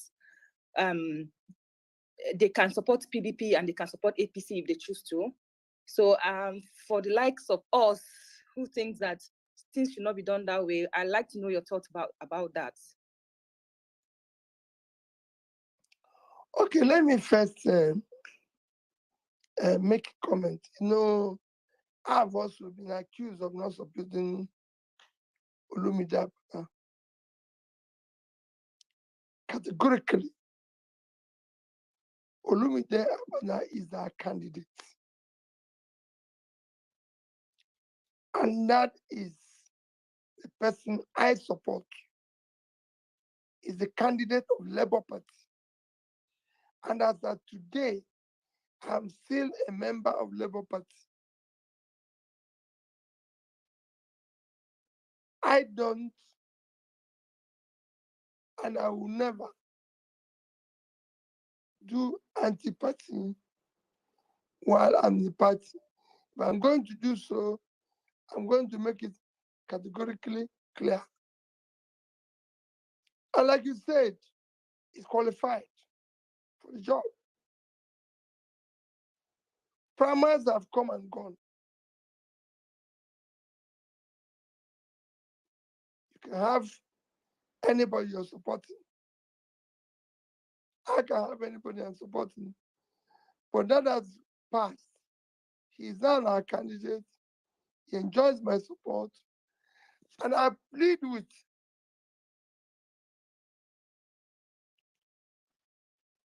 our own people to do the same. Like I mentioned before, that not all obedience are Labour Party members.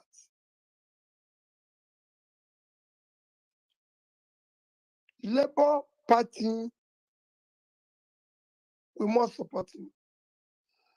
Those who believe in what we're doing, I urge them to support him.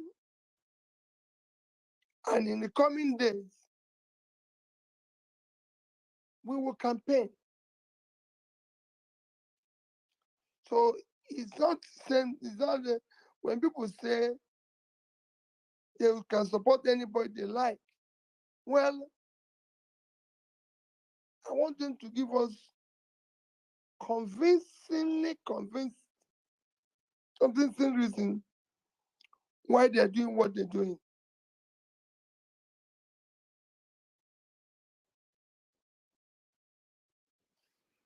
Thank you so much, Your Excellency. All right, it's time for us to bring speakers up. And I do want to say, if you are not following us and if you have not retweeted this space, I can't bring you up. Oh.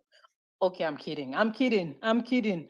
But please, okay, now I'm begging you. I'm on my knees. Please don't, Retweet please, this space. don't kill. It's serious, please. Huh? Okay. Sure, you've heard now. Retweet this space. Please ensure that you are retweeting. Ensure that you are following this platform, Parallel Facts, and boom, you could just get a ticket to speak with His Excellency. So we're going to start bringing speakers up. I, usually don't respond to silly comments or whatever, but if you're having a problem with the number of people, you wait till this space finishes and you'll see how last time we kept it keeps going. So guys, please keep retweeting. It's a lot of people on here now, and it's going to be way more people that will still come and listen. We appreciate you even after the space ends, keep retweeting. And even with all the challenges we face technically today, we've still, by the grace of God, been able to bring in huge numbers. And we will keep going. We will keep going regardless of what happens. We're all determined to fight for a new Nigeria. All right, so Dam, are you ready with to bring speakers up? Yeah, I think we're bringing. There's some speakers already up here. I think you can take the ones already up. Okay. Oh, Mr. Let's bring him back up. Okay. Let me. I want to make sure I don't kick myself out. Okay. Let me take Kolade first. Hi, Kolade Kayode. You can go ahead with your question. Oh, thank you so much, Gloria. I greet everyone. His Excellency, thank you so much, sir. You really made my day. You made my day. Today's my birthday, and I get to speak with you for the first time. Thank you, sir. Okay, I'll go straight to my question. I'm asking this just for clarity's sake, so that because it's something on so many people's mind, and we don't want to just keep assuming or just like talking on your behalf or thinking on your behalf, sir. If God preserve your life, if God give you the resources, and if God uphold you till 2027, and if we demand, would you yield to our demand for contesting for another election in Nigeria? Thank you. Well, thank you. Well, when that comes, for me, what we're doing now is to insist and try to see that things change, even when we're not in office. Like I keep saying, I'm not desperate to be president of Nigeria. I'm desperate to see Nigeria work. And it's not working today. We can't have a country that cannot improve generation and distribution of power from 4,000 to 6,000 or 10,000 in 20 years. You can't have a country that cannot say we're going to provide. Now we know that 185 million people have pipeline water and cannot promise that they will be removing 3 million every year. You can't have a country where they say 100 and something million people live below poverty line, and you have no clarity on the number you're going to pull out that is verifiable and everybody can see and believe. So these are things that we want to change. If it's happening, yes, I won't bother. But if it's not happening, we'll continue to be involved. That's all I would say.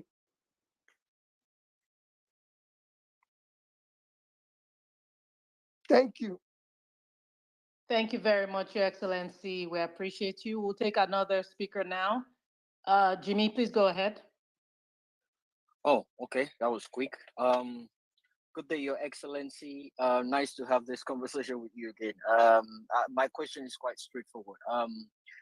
Just on behalf of a lot of obedient, I just want to ask this way: what what is the benefit? Okay, let me put it this way: what benefit is Abia State to you currently, and what benefit will having more LP state be to your desperation to see Nigeria work? I tapped that out since yesterday. Well, I'm sure you've seen it. If the people of Abia are saying Dr. Oti is doing well, what end again do you want in government? I'm not looking for anything in government. Alex Oti, apart from going to Abia, and maybe he gives me a bottle of water. I don't do any contract. I don't benefit from anything. In fact, there's a time somebody said, they said when maybe it's Alex Oti that is supporting or funding me. Some say, oh, it's a bank. Somebody said that. I said to them, I said, Alex Oti have never, I can't remember going to Abia and Alex Oti gave me 1 million naira.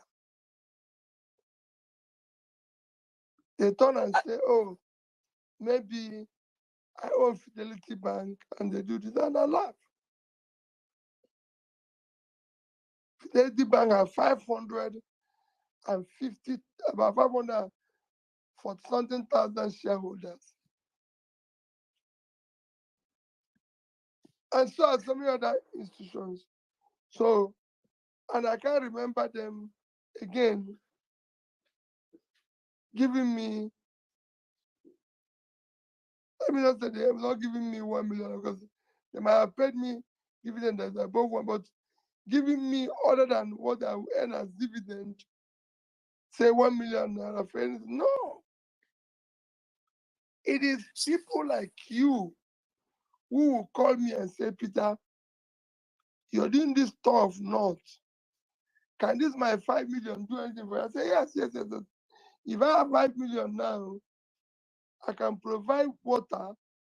Like if someone of the place that went to Sokoto to put water, it was actually Faculty of Agriculture that need borehole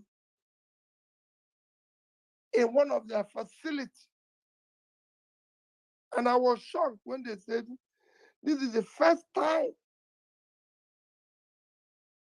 any individual other than government is helping them with any project.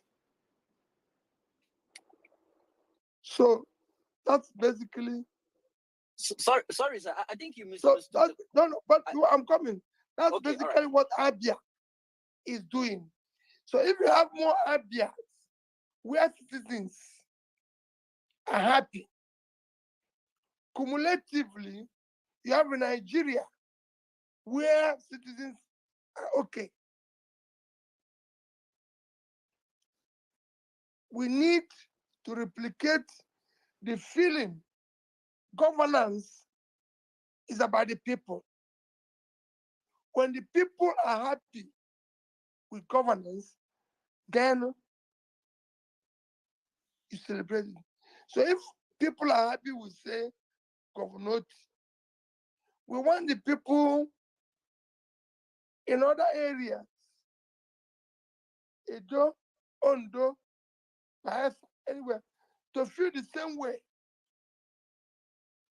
There's no, the only difference that is between, say, the Western world, for the people say in America and Nigeria, is, I'm not comparing these two because they're incomparable.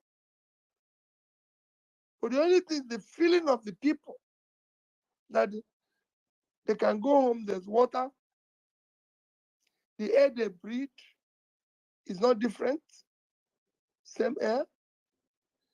They have no data. They can go home and switch on their lights. They have access to transport system. They can get a job and be paid. But living in the West is as tough as living in Nigeria. But added to that, is that even with the tough environment, you don't have a feeling of things are working. So electricity, if we have Abia working in different places cumulatively, Nigeria will be working. If we replicate the same thing at the center, it's a win-win. Nigerians will be happy.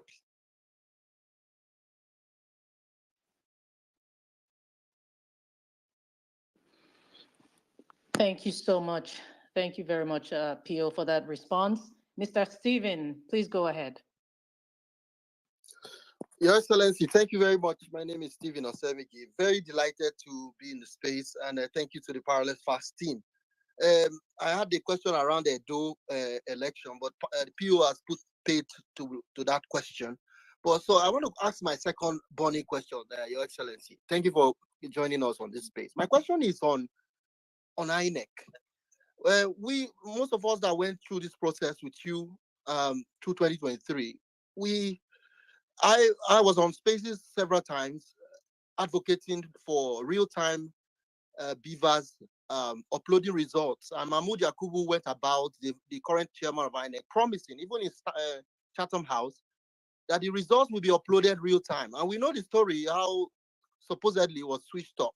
And in the court, which we also followed, it was said to be an option.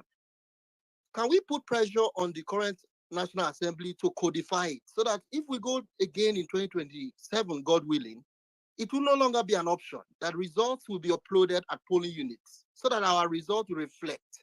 Because I fear that if we continue this great work you're doing and we all continue to do this, INEC has not amended that rule and the Supreme Court ignored the beavers. And I fear that that may be a challenge. What do you think we should do as obedience, as Nigerians, and also the National Assembly on the current Electoral Act, which was a big problem why you are not president today, in my opinion?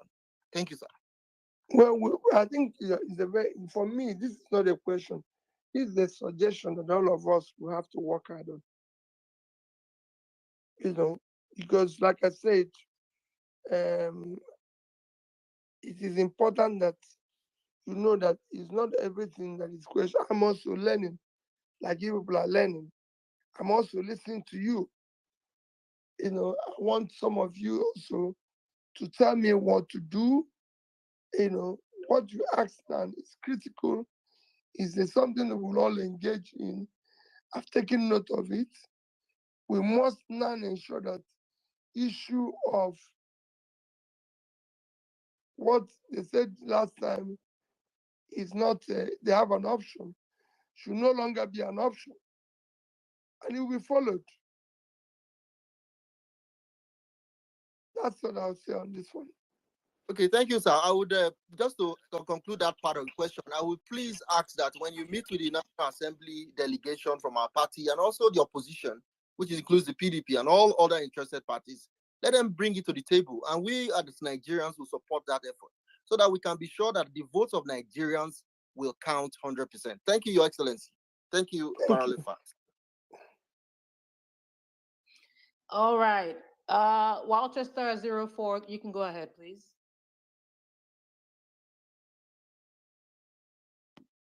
Walchester 04, can you hear me? Okay, go ahead, please. Okay, still not hearing you. At PDOM, Nigeria, are you ready? Yeah, I'm ready. Please Good go evening. ahead. Good evening. Yeah, good evening, Your Excellency. Good evening, everyone on the platform. Yeah, so my questions are very critical ones tonight. It goes this way. On the 15th of February, I I posted a document, a secret document, where this government approved 24 billion for Hajj subsidy. The government came out to deny via the national Hajj. Yeah, Hajj. Pilgrim, Hajj subsidy. Okay. Yeah, I posted a document with Tinubu's signature where the government approved 24 billion naira to subsidize for Hajj. The National Hajj Commission came out to deny. I posted a document where the chairman of Hajj received the money via Senator Shetima's office. Nigerians did not react. Nothing happened. That money was sourced from Wheat Green Reserve. That's where they pulled that money off without any National Assembly appropriation. Nigerians did not react. They went behind and increased that money to 90 billion naira. Daily Trust reported it today that the government is subsidizing the 2024 Hajj with 90 billion naira. This money didn't go through National Assembly appropriation. There was no deliberation. These are people's money. Someone just sat from nowhere and approved it. And the money was actually sourced from, the money was actually sourced from,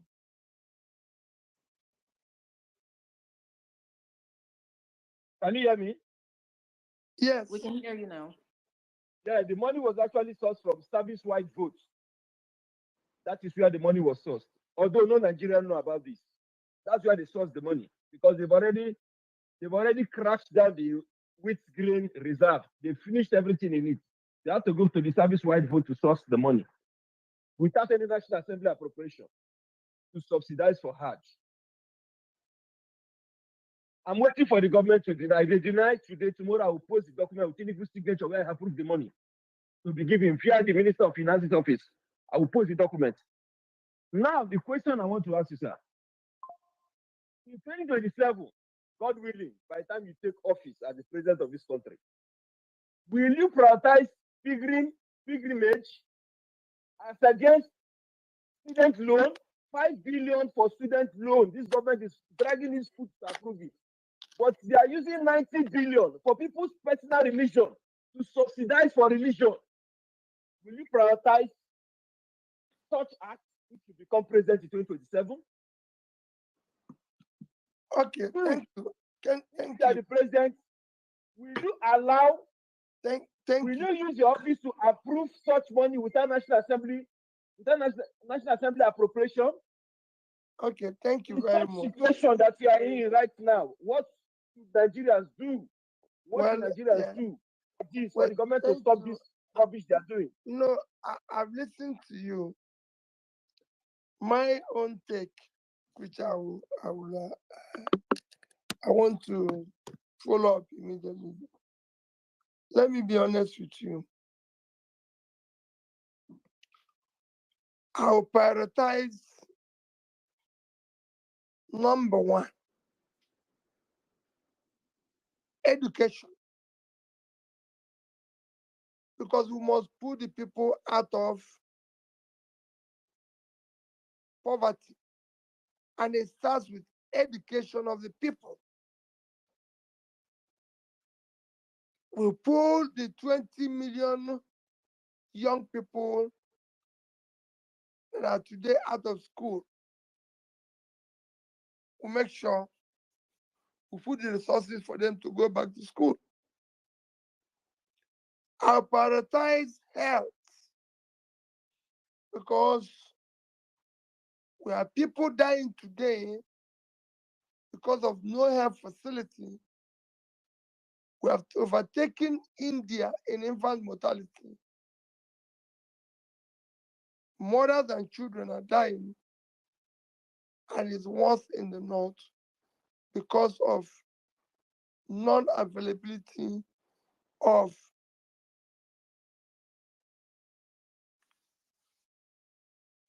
community facilities, health facilities. I prioritize pulling people out of poverty.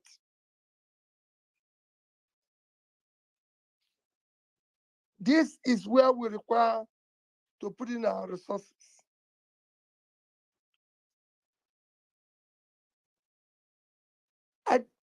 For me, we're not going to stop Hajj or pilgrimage, but we're going to direct resources to where it is needed, while again ensure that those who can afford go on pilgrimage, if they desire, and remain prayerful. That is the way I will go. I don't know how much government is spending on issue of Hajj or pilgrimage, but I've told you areas where I prioritize. I will not put 5 billion in education and put 100, which is about which is what you're saying, 90 in Hajj. Because what you have not said now is that 5% of scholarship for university education is what we're using for this. I'll follow it up. Thank you. Thank you very much, Your Excellency, for answering that. Emeka ABK21, are you ready? Can you hear me? Yes, I can hear you. Fantastic. Please go ahead. Well, and to everybody, please let's try to stick to one question. Thank you. Your Excellency, thank you so much. It's been an enlightening session.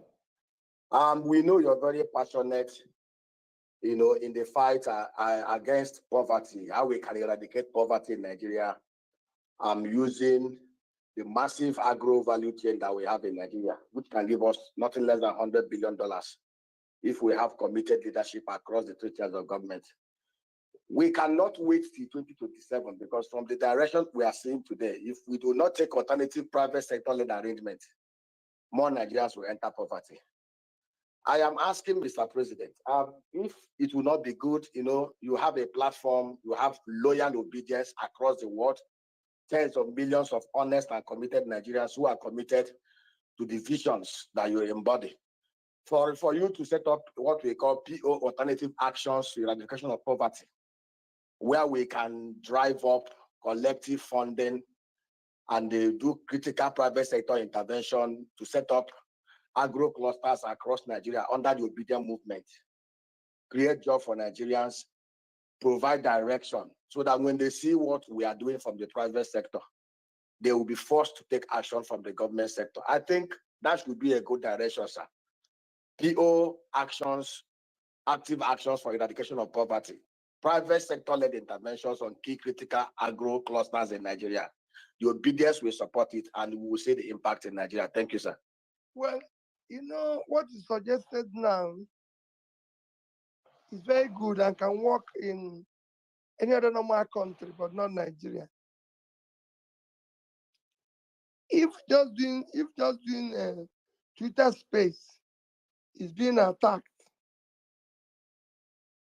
imagine what they will do when you start with obedient agriculture to show them an example of what you can do. People have been given jobs, nominated for appointments, and somebody writes that they think they voted for Peter Obi. They cancel the appointments. Imagine what they're doing to me as a human being. So imagine what they will do if you have such facility. It won't work. If I said it, let me say it again. I said it in my last house. If I tell you what I'm going through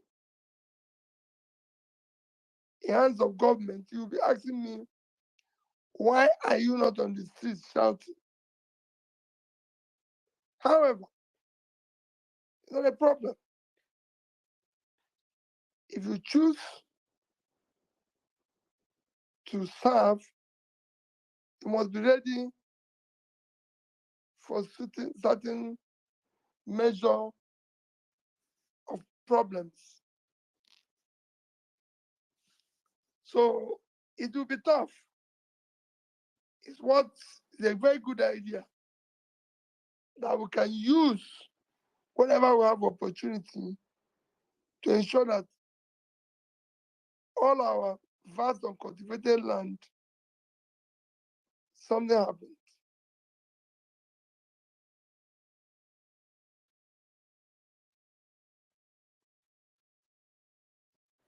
Thank you. Thank you, sir.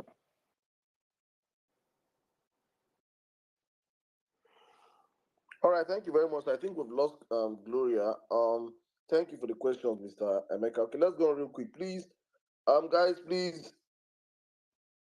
I can see if you're up here and you want to ask a question, you could indicate by raising up your hands. It will make it more swift, so know that you want to speak. And if you have requested for the mic, we have hundreds of requests here. We're trying to see how we sieve ourselves and bring everybody as much as possible, as long as His Excellency is still with us. So please bear with us if you have not gotten the mic. We're going to bring as much as possible people up here to ask some questions. Please bear with us in mind. And your questions, just one question, straight to the point, and consider that other people are waiting to ask. And also, please follow us and help retweet the space. Okay, I'll come to you, Mr. Dr. Bankole. Please, your question in 1 minute. Thank you, sir. Okay, thank you. Thank you, Your Excellency, for being here today.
It's not happening in Nigeria is because they know if we vote, honestly.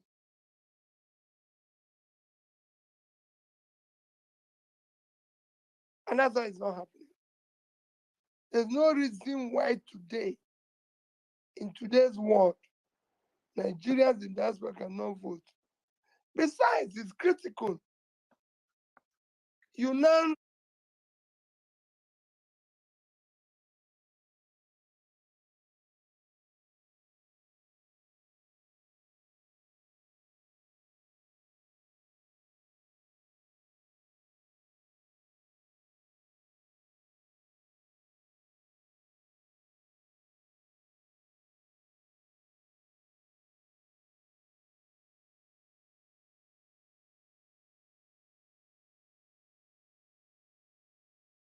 saying the country is being driven by drivers that have since passed their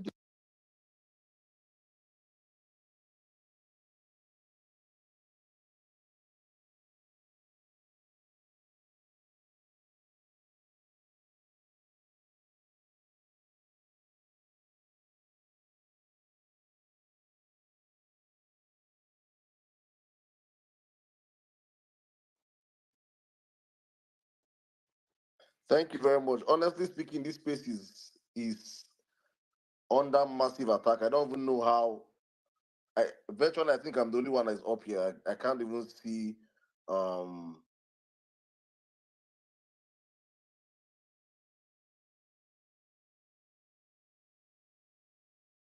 so young Pyro, you have this. You have the space, please, in a minute, please.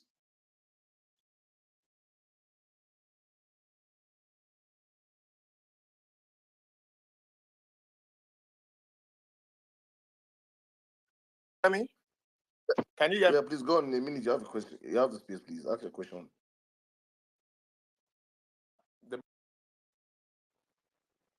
Yeah, hello. Hello. Please ask your question, please. We can hear you. Hello. Ambassador, can you? Please, I probably will have to drop you so you come back.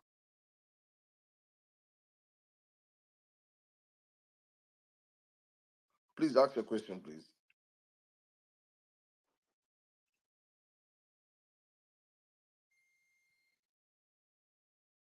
Grace?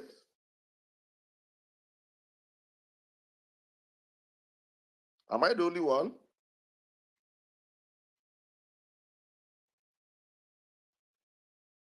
Mr. Peter, can you hear me? Yes, I can. There's something wrong with the space. Gloria. Can you hear me, sir? Yeah, please ask your question. Yes, please. I can. Good evening, my president, His Excellency.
You guys got me. You guys wrote me and said I was wrong, that Jesus performed more.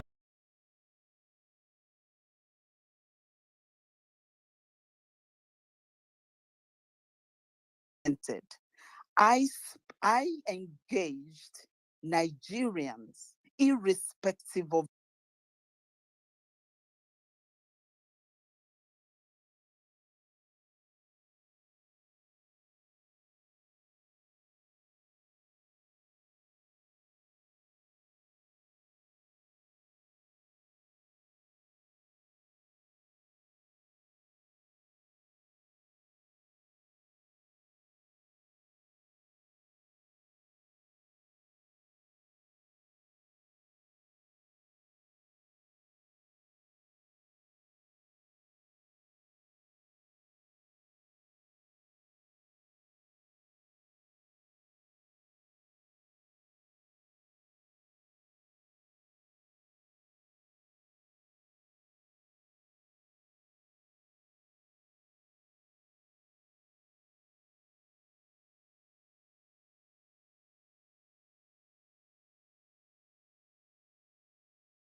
doing for us will not go futile.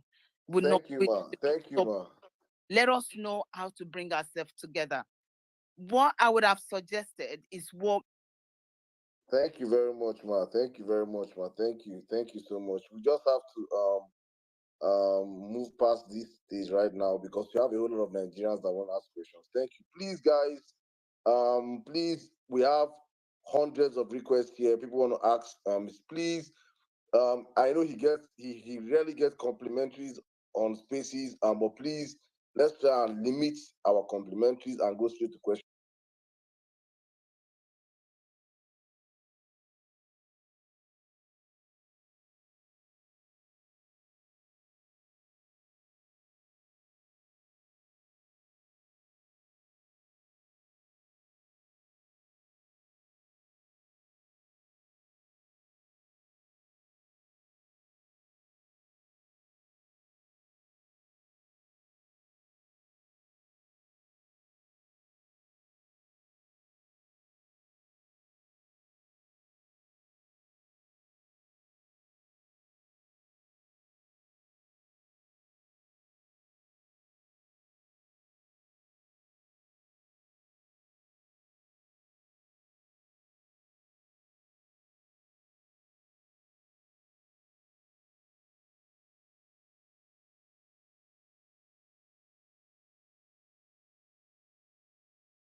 You guys got me. You guys got me. You guys wrote me and said I was wrong, that Jesus performed more than one miracle of raising somebody who died. I got it. Okay, he did 3.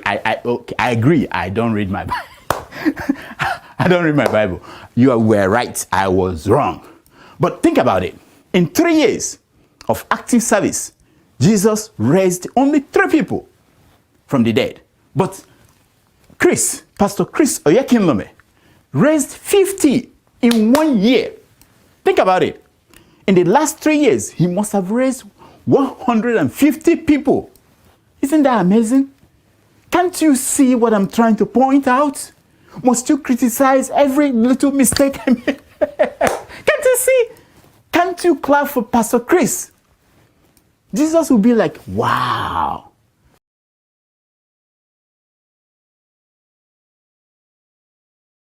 It's happening in Labour Party. We will work hard to resolve. Just like we're working hard, we believe that we'll work hard to resolve what is happening in Nigeria. Wherever we find ourselves now, we'll try and resolve as a family. And whatever we're going to do going forward will be all of us coming together. It won't be me deciding. For the obedience we have agreed, we are going to deal with that issue together as a family. We're going to, people will see what we're going to do in order to hold all of us together and continue with what we are preaching. Because it's important. Some of what you're seeing now is people trying to make sure that, again, we don't continue remaining together. But I assure you, we will continue to remain together, continue to work hard for a new Nigeria that is possible. Thank you very much, Your Excellency. And thank you, everybody. We're still bringing speakers up. We appreciate you. It's such a massive turnout. We want this to keep reflecting in our retweets. And please, again, if you're not following us or if you have not retweeted this space, we may not be able to bring you up for, to ask. It's time to upgrade your beach vacation at the Cavalier Resort in Virginia Beach. Luxury comes standard. From your stay. For non-conformist one, are you ready? Yes, I am. Good evening, Your Excellency. Good evening, everybody on this space. Sir, my question is actually quite direct. And, a lot of us have been upset about a lot of things. And one of those things is that we hear that Julius Abure, the party chairman, is literally fighting you in the party and a couple of other people who are opposed to this convention. Please, sir, we need a direction because most of us are contemplating joining the party. Many of us are looking at galvanizing people, to join also. So do you think it is still a very wise venture for us to do this, or should we just hold on and let the whole audit go on and everything and then see how we move from there, sir? No, come again because I lost you in the question. Okay, can you hear me now, sir?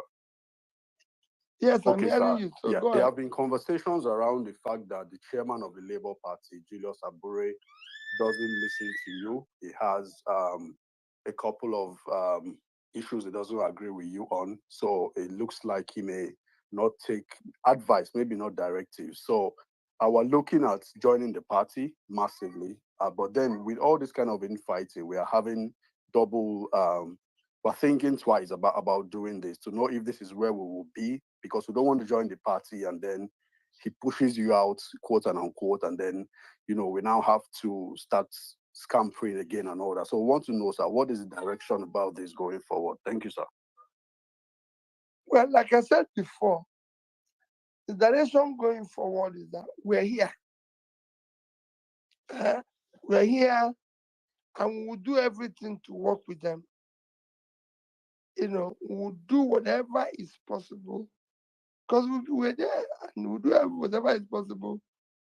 We will ensure that they listen to us. It's not just me, the obedient. If in the end they don't listen to us, well, as we go along, we'll see what is happening. All I can tell people is that they remain focused on building a new Nigeria. And I'm sure with what we have achieved, going forward will be much, much easier. And it will not be stopped by anybody agreeing or disagreeing with me or disagreeing with the obedience. We're going to work with everybody. We're going to preach everybody. There's issues today in the party and outside the party. We're going to talk. There's also some of our people who are preoccupied too much with party position. And we want the party to work. It's not that it's necessary we work unless we occupy it. No, we want the party to work. We have a purpose. Let's go for our goal. Let our eyes be on the ball and pursue what we set out to do. And that is to change the country called Nigeria. We should not lose that fact and then go into minor issues that will distract us. Thank you very much, Your Excellency. Guys, this space is also open to women. We also want to hear from our women. Omar's Therapy, I'll take you in just a second. Also, please remember, it's not just for supporters of Peter Obi. We actually do want to hear your feedback. As long as you keep it constructive, whatever question you have, just keep it respectful. We'll be more than happy to hear from everybody. Omar's Therapy, please go ahead, man. Thank you, Gloria. Good evening, His Excellency. my president, the people's president. This is my best day yet. So my question is, I think there are a lot of things that's wrong with our constitution. When you become the president, can we re-amend the constitution? And how can we bring back the rule of law to our country, please? First, our constitution was the constitution that was handed over to us. It is important that we do a constitution that will have a constitution by the people. A lot,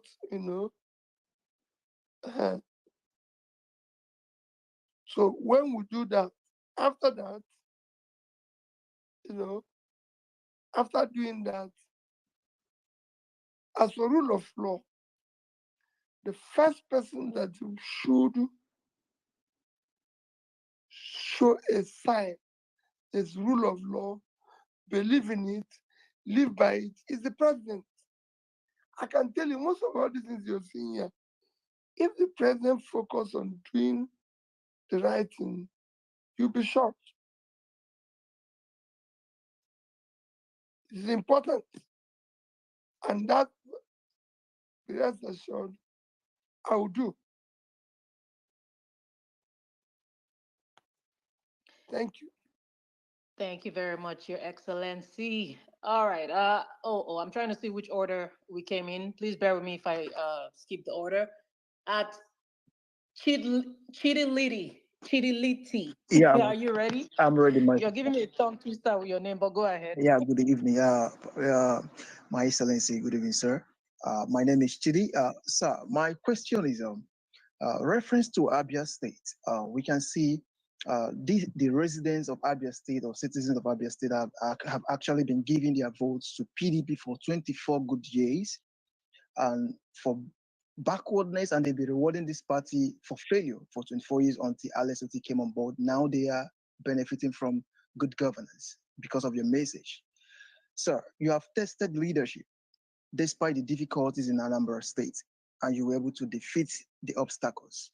So I want to ask you, don't you think this is the right time for you to actually establish Peter Obi Leadership Institute to start from the foundation of rebranding the youth ideas and building the structure for aspiring leaders in our society? Thank you. I said this is what we are doing with the obedient groups, with the obedient structure, which we want to now formalize to start in different areas, not just having institute in one place, different areas, educating people on the need to do things better. You see, when we started, people are asking, why are you still going around when there's no campaign? Because we're used to only going around when there's campaign. We're not used to politicians after campaign still be going around. So that's what we're doing now. So I agree with you, but not now. Let's have a structure that is showing and educating young ones how to live, how to do things better. Thank you very much, Your Excellency. Arewa Chik, your turn. All right, good evening, Your Excellency Peter Obi, the People's President. It's such a pleasure to be here with you today. My question is one that borders quite a number of the obedience amongst us. Recently, we've had in-house arguments amongst ourselves where we have some people supporting aspirants and candidates from other parties, and these are people who are obedient. And in doing that, it has brought the need for us to have like a structure to be able to, galvanize ourselves together in a more centralized Yeah. So my question is, what is your take because the obedient movement is obvious that we really need a structure immediately for us to be able to harmonize what we're doing. I agree with that. I agree. And I said that it will happen as quickly as possible. We need to, yes, it's good to organize and everything. That will be done, but let's just give it time. We'll report the progress by the time we meet next quarter. We said we'll be talking quarterly. This is the first quarter. I'm sure by then we're doing second quarter. We'll be able to say this is what we've done. This is the steps we've taken. Thank you so much, Your Excellency. Thank you. Yes, sir. Ibrahim H. Abdul Karim, please go ahead. Can you hear us, Ibrahim? Yeah, I can hear you. Thank you, everyone, and thank you for having me. My question is just straight to our principal. A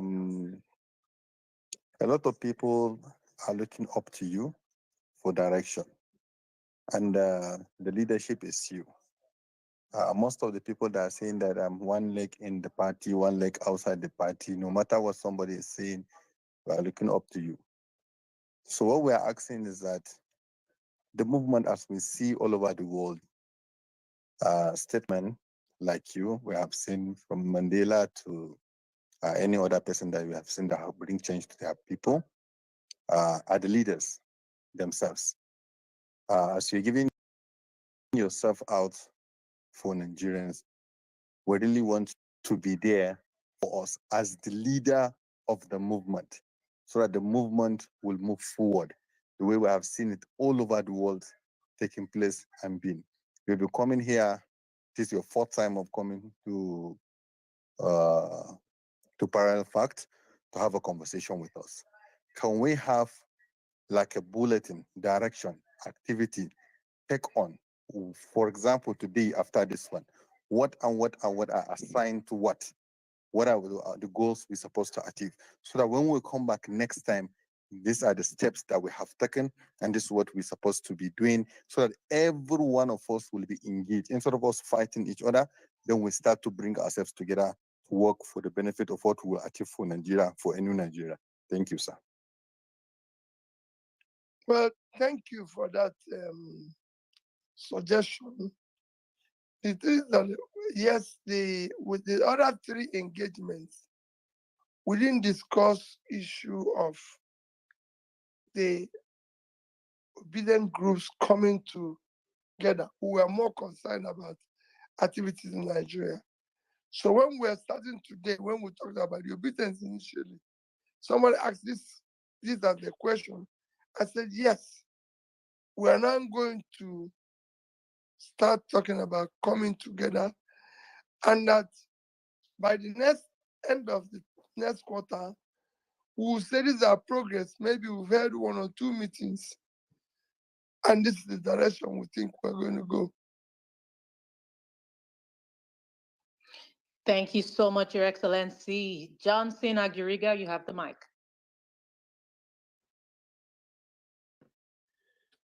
Okay. Thank you so much, Gloria. Your Excellency, I don't know if you can hear me. I'm hearing you very well. Okay. I had the privilege of asking you a question last time, but unfortunately, you couldn't hear my voice. So I'm glad that you can hear me now. Though my question to you is going to be a little bit personal based on the conversation I've had with a couple of my friends during the election.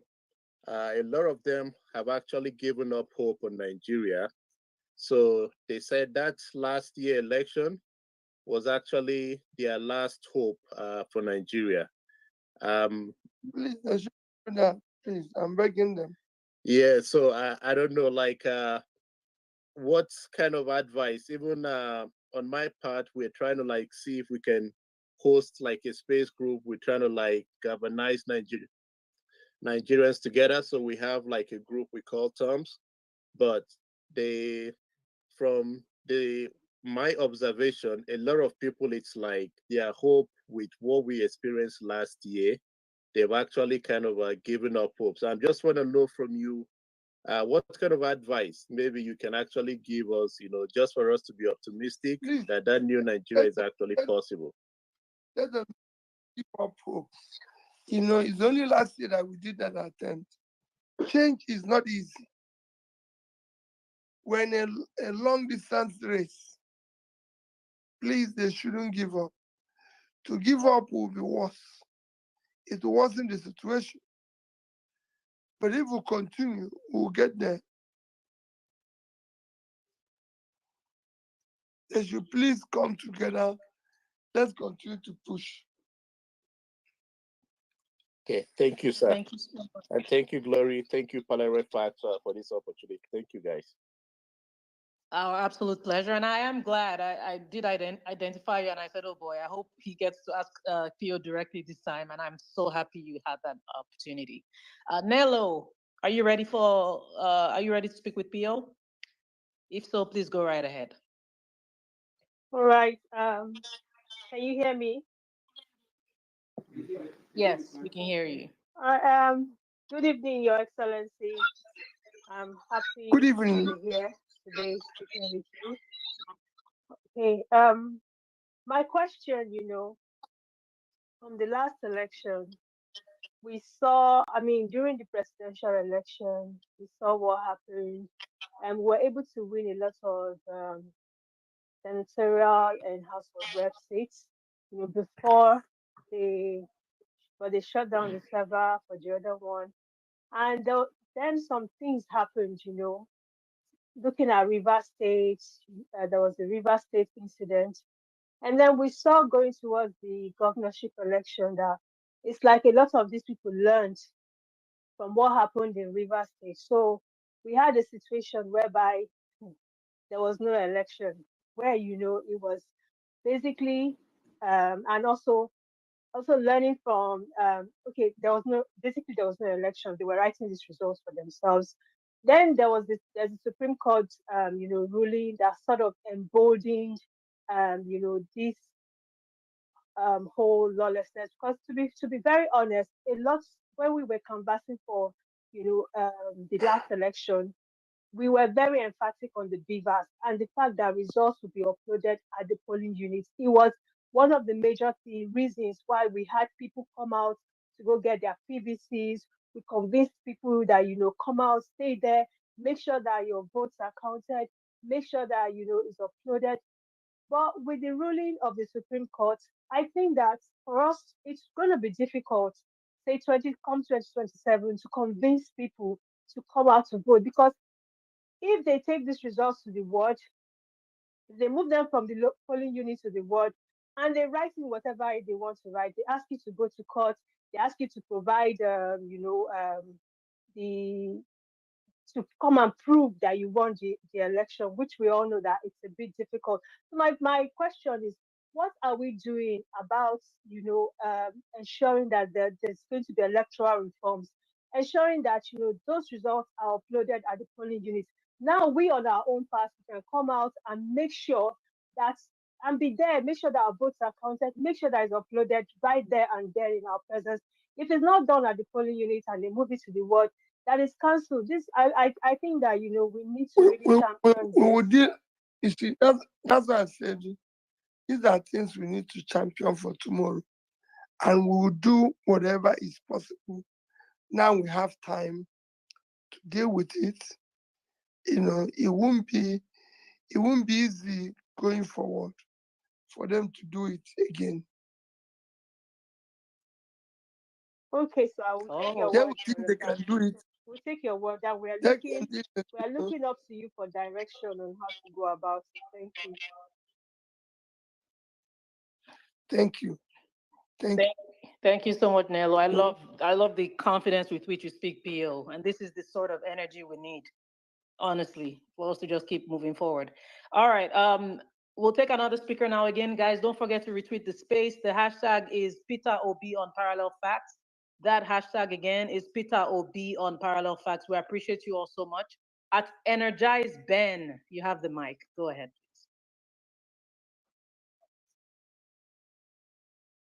please. Okay. Good evening, everyone. Good evening, everyone. Good evening, my leader, His Excellency, Mr. Peter B. It is a pleasure to have this opportunity to speak with you for the very first time. I must commend you for all that you have been doing towards a new Nigeria and always lending your voice to the scheme of things, even as an opposition.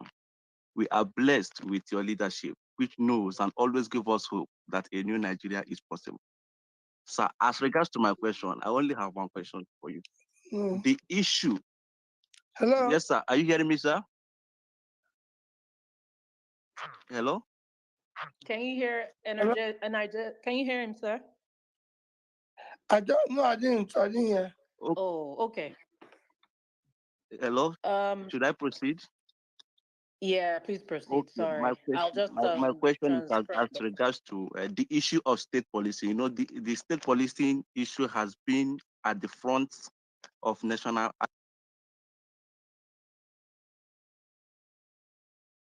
Okay, I can't hear you anymore. Can anybody, if anybody else is not hearing Energize Ben, please let me see an emoji because I can't hear him anymore. Or am I the only one? Okay, if you can hear Energize Ben, please indicate with an emoji because I can't hear him anymore either. I think he has dropped. Okay. We'll just take somebody else now. Kelvin, the satirist. Please go ahead, satirist. Go ahead, Kelvin. All right. Thank you very much. Am I audible, please? I can hear you. Pio, can you hear him? Yes, I can. Okay, great. Good evening. Good evening. Good evening, Your Excellency. Thank you very much for gracing us with your presence, as usual. I have a very short question, and I have one request and one question. The request would be to just help me wish my boy happy birthday. Today is his 1 year and 3 months birthday. I remember when my woman was in the labor room trying to bring him to earth on the 29th of December. We were on a meeting strategizing on how to make Nigeria move forward, how to So today he's one year and 3 months. What is his name? His name is Prince Jamal Ayomide. Okay. Yes. Happy birthday, Jamal. I wish you the best. And I know you're going to grow up and live in a better country than your daddy lived. We will build a better country for you. God Almighty will bless you and continue to make you source of happiness to your parents. God bless your family.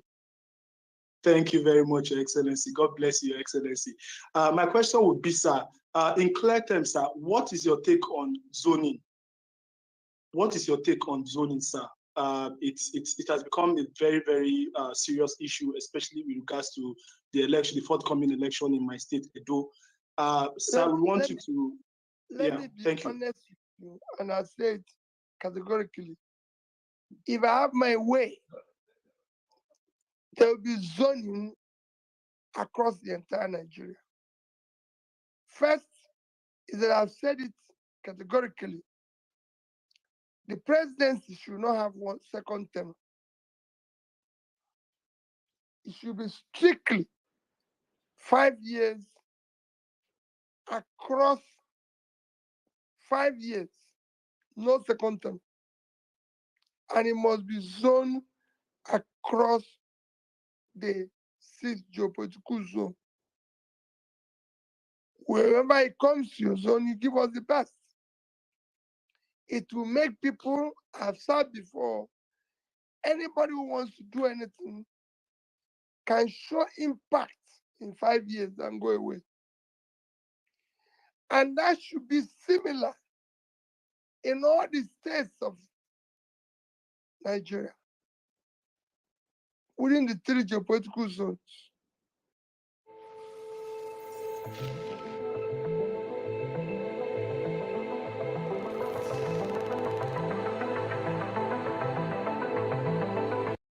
stand on it. What has happened in most of these states, because of no organized situation, you find out that people now bring candidates, good candidates from different zones. While if we have restricted it and say it must be zoned, it will be easier.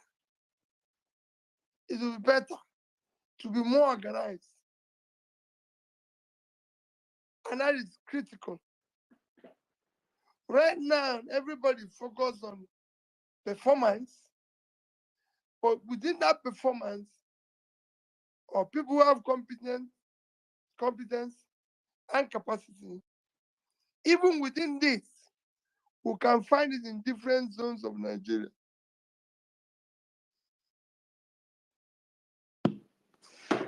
Thank you. Thank you very much, Your Excellency. Let's take a lady now. I believe we have a lady. Odinaka Olisa. Can you hear me? Yes, I can. Hello, good evening, everyone. Good Good evening. Go evening, ahead, His please. Excellency. Can you hear me? Yes, I can. Okay, sir. So first of all, I'm so excited to get the opportunity to speak with you. I've been wanting to do this for about 10 years now, and I'm super excited. So guys, permit me to fawn over him very briefly. Sir, the first time I heard about you was, I think, 2008, 2009. That was after you had just given the buses to the schools in Anambra. One of our neighbors, I remember when he drove home and he came to discuss with my parents, and I overheard that conversation. Fast forward to 2012, I was a teenager and I was an usher at the Southeast Economic Summit at Nikelik. I don't know if you remember, I believe you remember, because you were one of the only governors to actually come. I remember thinking, I was the only governor yes, who was exactly. Exactly, you were the only governor there. And I remember thinking, as young as I was, that even the host governor did not come. And that left a huge impact in me and raised my expectations of you. And I've followed you ever since then. And I really want to thank you for not letting me down. You rekindled my hope in Nigerian polity. And honestly, it's amazing. So thank you so much for everything that you stand for and that you've come to make me believe in. I had to, during the last election, I spent money. I flew back to Asaba so that I could vote, and I counted. And anyway, no need for all those things. So just thank you.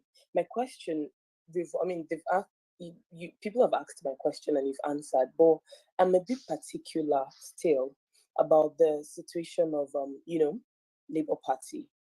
I understand that it's very important for us to have party governors and legislators because they will help. Especially, we know you won the election. It's been on my profile since last year, and one of the reasons a lot of the nonsense that happened was because we didn't have people. For example, things that happened in River State and all that. So, sir, with everything that's going on and the instability in Labour Party, how do we proceed? I mean, we understand it's character, competence, not just about party, but it's also important that we have people who are our own there. So, how should we proceed from there? No, I agree entirely with you. That's why I said, whatever you see, we're going to discuss and resolve. You know, there's issues now between Labour Party, NLC, this, that, us, everybody. It's something I believe in leadership. You know, whatever they're doing, we're going to resolve. Even the Labour Party said, even with all the things they said, let's say, mention that I'm the leader of the party. So in that direction, we're going to sit down with all concerned and find how everybody can be accommodated, how things can be sorted out. It is not just a one-way traffic. We must sit down and talk. We must sit down and resolve issues. nothing is cast in stone. Nothing has seen its finality. People still have to contribute one way or the other. People still have to be part of what is happening. That's the way I see it. Thank you so much, Your Excellency, and thank you, Odinaka, for that very brilliant question. And to everybody, sadly, we have to end the space. Every good thing must come to an end. So we are not able to take more speakers, and we really did want to start. We wanted to take some comments or some questions from the comment section, but unfortunately, we have to wrap up now. We're so sorry about that. But we do appreciate you. Please keep retweeting keep retweeting the space. Keep putting out the hashtag Peter will be on Parallel Facts. We've had yet another wonderful session, regardless of any hiccup. This was so powerful, and what a great turnout. We thank you all so much. Sir Dam, over to you. Okay, well, I'm getting information that I can allow those who are already up ask their questions. So let's do this very quickly.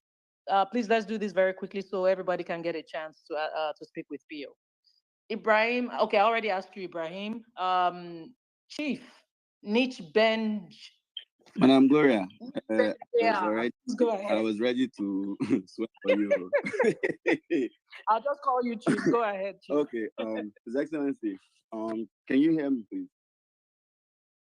Thank you. Yes, okay, I can. Please. Madam Gloria will not let me and you not talk in Jesus' name. Amen.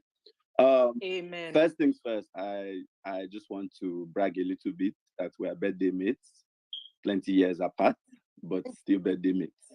And I strive within this part to be greater than you in leadership and in every other aspect of life. It's very important. Yes. Extremely So important. I think my question here is about this obedience movement. As you know, by many people that have spoken today, we have been at loggerheads with one another. Some have carried our name, which is the obedience, to campaign for Aswegbe in the name of equity, fairness, and justice. People will carry our obedience name to campaign. One day, I woke up one morning and I was saying obedience for Bola Tinubu. So I just want to know in clear terms, when someone asks me, because these days I'm very confused, what exactly is the principles of an obedient? I don't know if there was a space where you laid out these principles. Maybe I missed that class, but please, I'm asking in clear terms now so that I know where I'm standing when I say I'm an obedient. Yes, sir. In clear terms,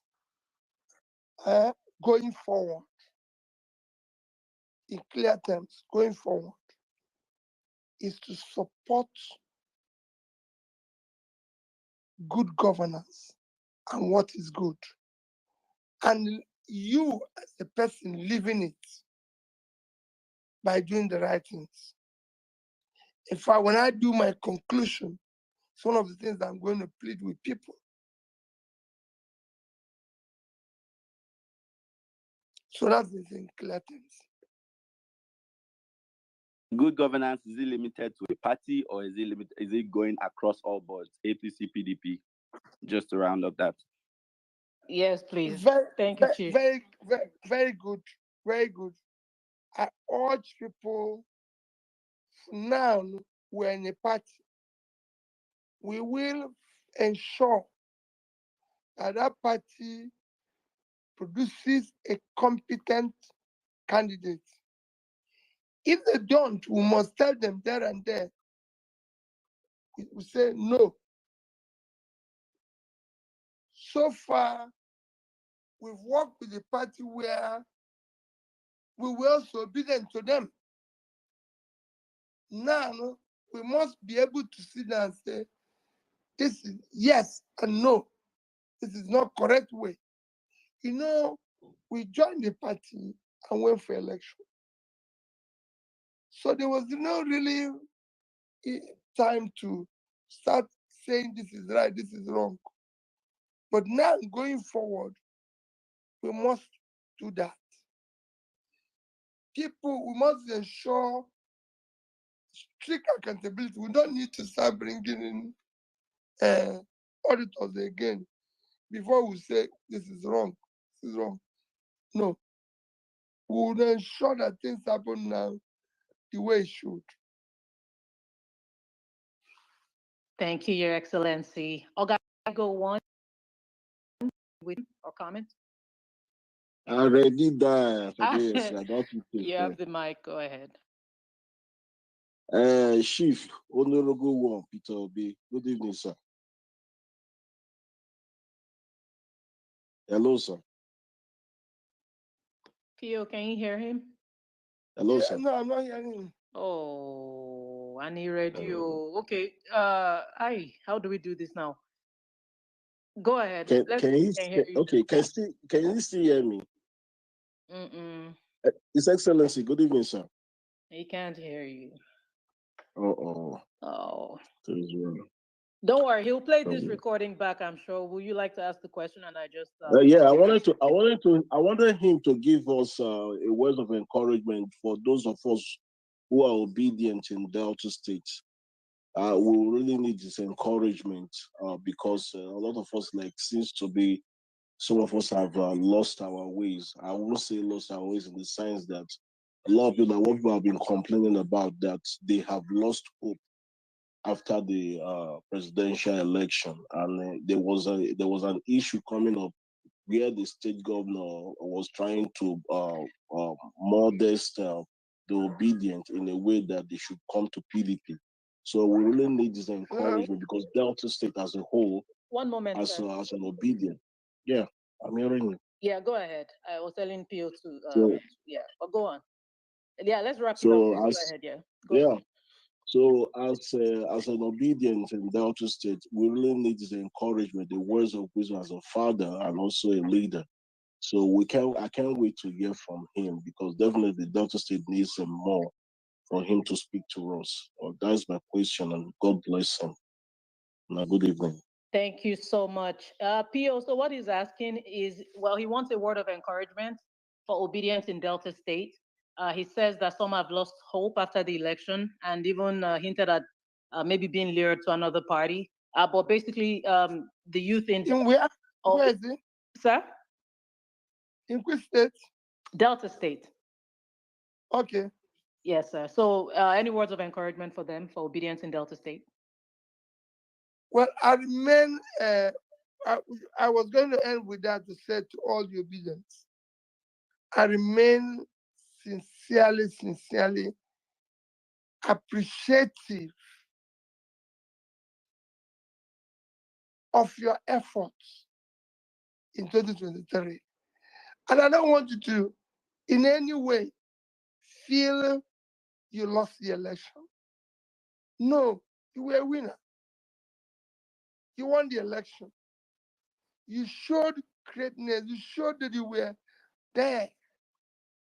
Your impact was felt beyond this nation. That achievement has never been in this country recorded. And you can't take it for granted. It's actually a stepping stone to what is happening now. I know how I feel, what I feel, and I can assure you, you should hold your head high, celebrating what you've achieved. Together, we will be able to change this country. We should be doing tours of states to thank you personally, bring people together. This is time to start organizing yourself within the wards, within the schools, within the hamlets, everywhere, telling everybody how to change and be part of this new Nigeria, how to remain focused on what we're doing. All these things you're doing in Labour Party, in obedient group, is all part of to distract us, to make us feel defeated. No, we were the winner, not them. Don't allow them to do that. That's why today they think they can frustrate me into believing in what they're doing. No, we will continue to achieve this new Nigeria that is possible. go and talk to the younger ones who are coming 18 years to go and collect their voters card. We'll be ready for them. This time, Thank it you. will not be the same. Thank you so much, Your Excellency. We appreciate you immensely. Thank you again for your time.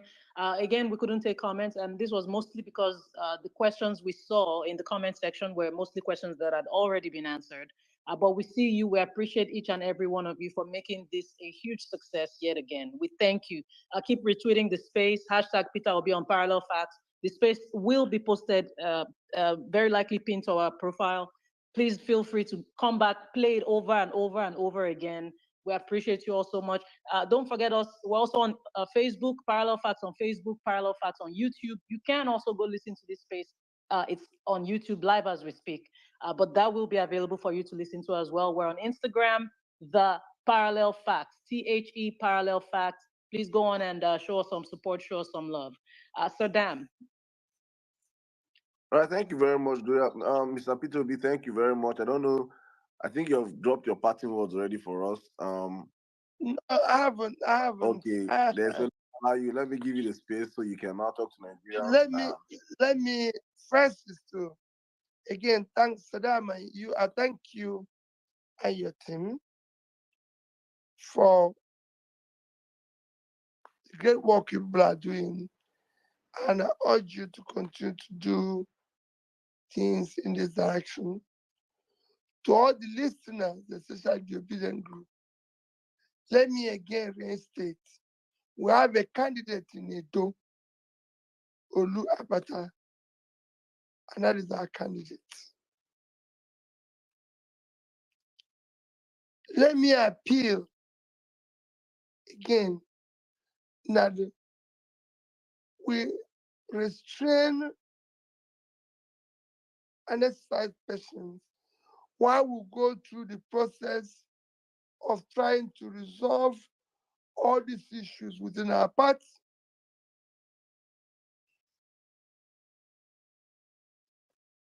I assure you, I'm doing everything possible involving others that will resolve it and ensure that things are done in an exemplary manner. Let me appeal that we please, even kneeling down, that we restrain from calling people, insulting people, and all this and all that. Name calling, insulting people, quarreling among ourselves will not help our purpose. We set a goal to do things better. We set a goal saying other people are not doing the right thing. We should do it. We should live it.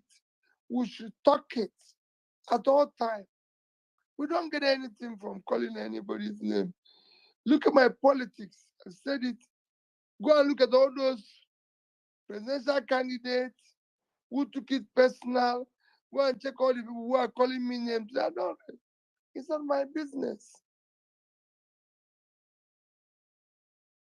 That is, for me, it is about Nigeria. It's about how to build a better Nigeria. It is about how to ensure that Nigerians are proud of their country. Calling people names will not generate more electricity. Neither will it make bread cheaper. Neither will it provide water. Neither will it make us better people. No, it does not in any way. Calling people names will not reduce poverty. So let's do those things that we are known for. Let's be exemplary in our talk, in our behavior. Let people see us and say, these people are different. I go through pain and difficulty as a person. But I remain who I am because I believe that this is a process God Almighty wants us to go through. Remain prayerful for those young ones that are kidnapped all over the place and their parents. Imagine what it is for a parent to see a young one who went to school and did not come back.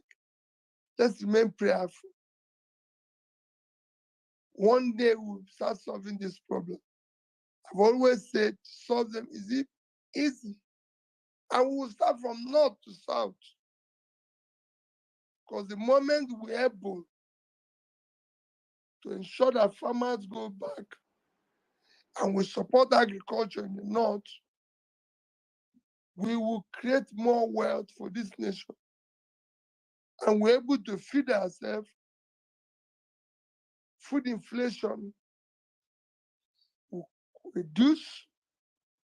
Inflation will reduce. We'll do export. We'll stabilize Naira. So there's a lot we can do. God has endured us with so many things that can make this country great. All we need to do is not to get distracted. Let's do the right things. God continue to bless all of you and all Nigerians. Thank you. Thank you very much, sir. Thank you. It's been a very wonderful time with you. It's always a pleasure hosting you on this platform, the ParallelFacts. Hopefully we get to hear from you again in the next quarter of the year. Thank you to every single one of you. Thank you to my amazing co-host, the head of our broadcast team, Gloria Ayo, the head of the editors, Tosin, and every single one that contributed today to this discussion. Thank you, guys. The space will still be up on our on the page. You can always come back and revisit the page and replay the space. Also on our YouTube. Thank you to all of you listening to us presently on YouTube, on Facebook, and on the radio stations. All our media partners are joined on the space. Thank you so much. We'll be back here with Mr. Peter Obi, hopefully a couple of months from now, to discuss more Nigerian issues. From us on the ParallelFacts today, it's thank you, good Friday, and have a great weekend to every single one of you. Please, those that could not have a chance to ask questions today, do not take it to heart. We'll be back again on this platform, and always remember, it is possible. Good night from my side here, and God bless you all.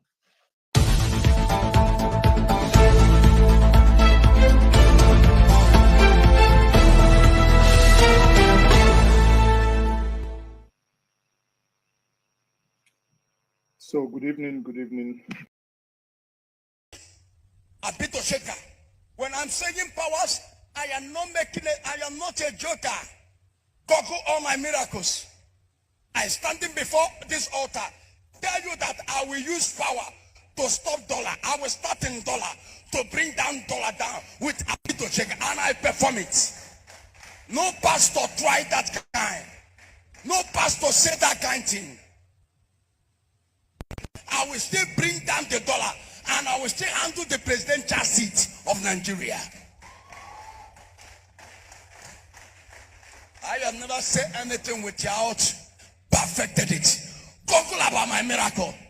When I decided what will happen in that seat, anything I decided in that seat of the president has happened.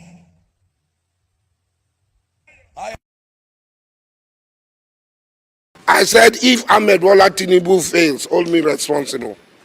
You say? I say, if Tinubu fails, hold me responsible. Thank you. The job people are already angry that this is the worst government. We have just started. We must learn a lesson. This man! You gotta trust man. Man, hand down. Your eyes will see what your mouth cannot.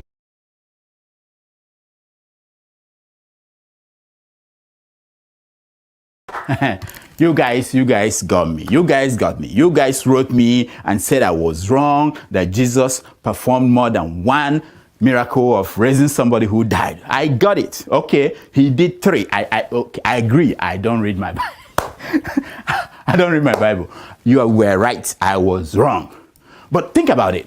In 3 years of active service, Jesus raised only 3 people from the dead. But Pastor Chris Oyekinlome, raised 50 in 1 year. Think about it. In the last 3 years, he must have raised 150 people. Isn't that amazing? Can't you see what I'm trying to point out? Must you criticize every little mistake I make? Can't you see? Can't you clap for Pastor Chris? Jesus will be like, wow, you good. No. You're good. Pastor Chris, you're good. You good. You beat me. You're good. You're good. Nonsense.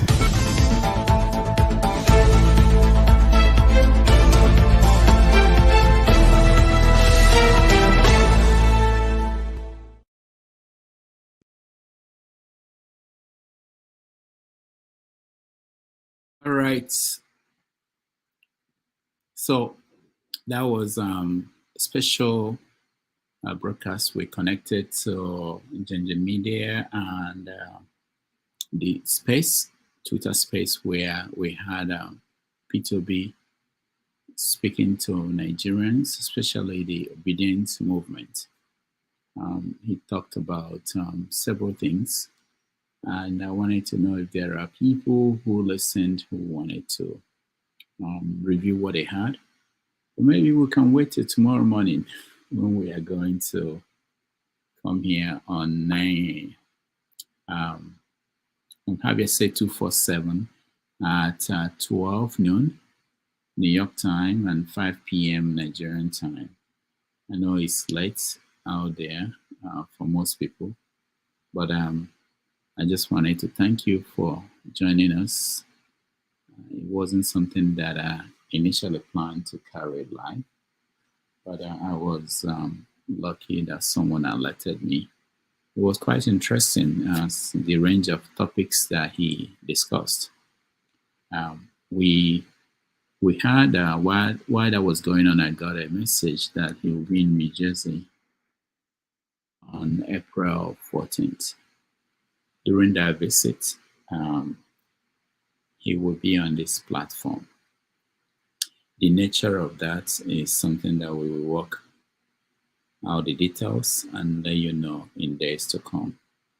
So we're excited about this. He has an event at Orange, I think. So on the flyer, 5 p.m. on that day, I'll show the flyer again. Hey, how are you doing?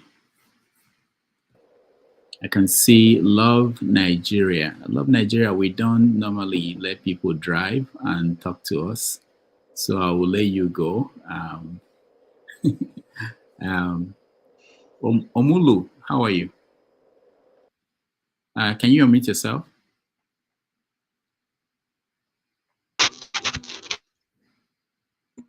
I said that I'm good. Okay, morning. good. Yeah, how are you? I'm good. It's morning where you are. Where are you? I'm in New Zealand. Wow. How far is that? That's like 36 hours from Nigeria. How long have you been there? A year plus. How many? A year plus. Oh, okay. A year plus. So you're still new. Yeah. How is the place? Is it good? Yeah, it's good. The place is good. Okay. What do you do there? Support worker. Okay. Very good. So did you watch P2B? No, I was just checking something on YouTube. So before I saw one of your clip. I said, let me go to the comments and see if the man is still alive. Then I saw the link. So let me join in. Okay. Very good.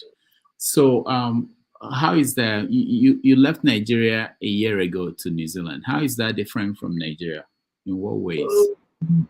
Actually, I left South Africa. I reside in South Africa. Okay. So I left Nigeria like 2015 to SA. Okay. So it was years ago that I left SA to New Zealand. Okay. Mm.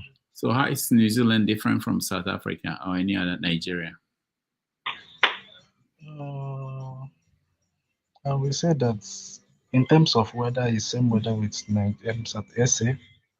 And in terms of functionality, here things functions more than SA. As per security, there is security here, but in SA there is not. Then what again? This for sure is better to SA, and of SA is better to Nigeria. So how do they treat foreigners in New Zealand? No, just normal. Like ever since I've been here, I haven't experienced any Racism. racist behavior. No, I haven't, and I don't. Few of my friends or few people from Africa that I know, I haven't come across to anyone that said that he has experienced any racist attack or whatever. So are there a lot of Nigerians there? There are, but not that much. But most of them are in Auckland, of which I'm in another region. But in the region that I am, they are not that much. They are not that much. I doubt they're up to 15 or 20, unless maybe they are just on a low key, but they are not much. As for Nigerians, they are not much. Okay. So do you have any problem with getting, what do you eat there?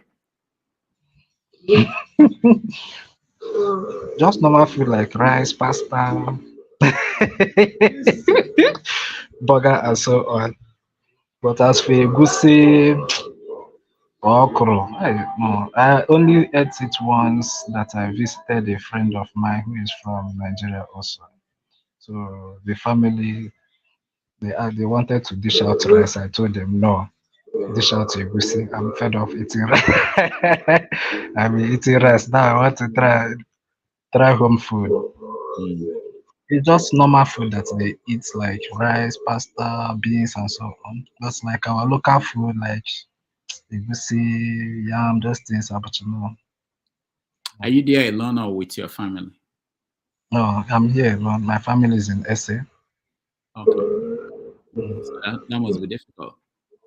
Exactly, for sure it's difficult. Though I'm planning on them coming. Okay. So do you have any business with the Nigerian? Do we have an embassy there in New Zealand?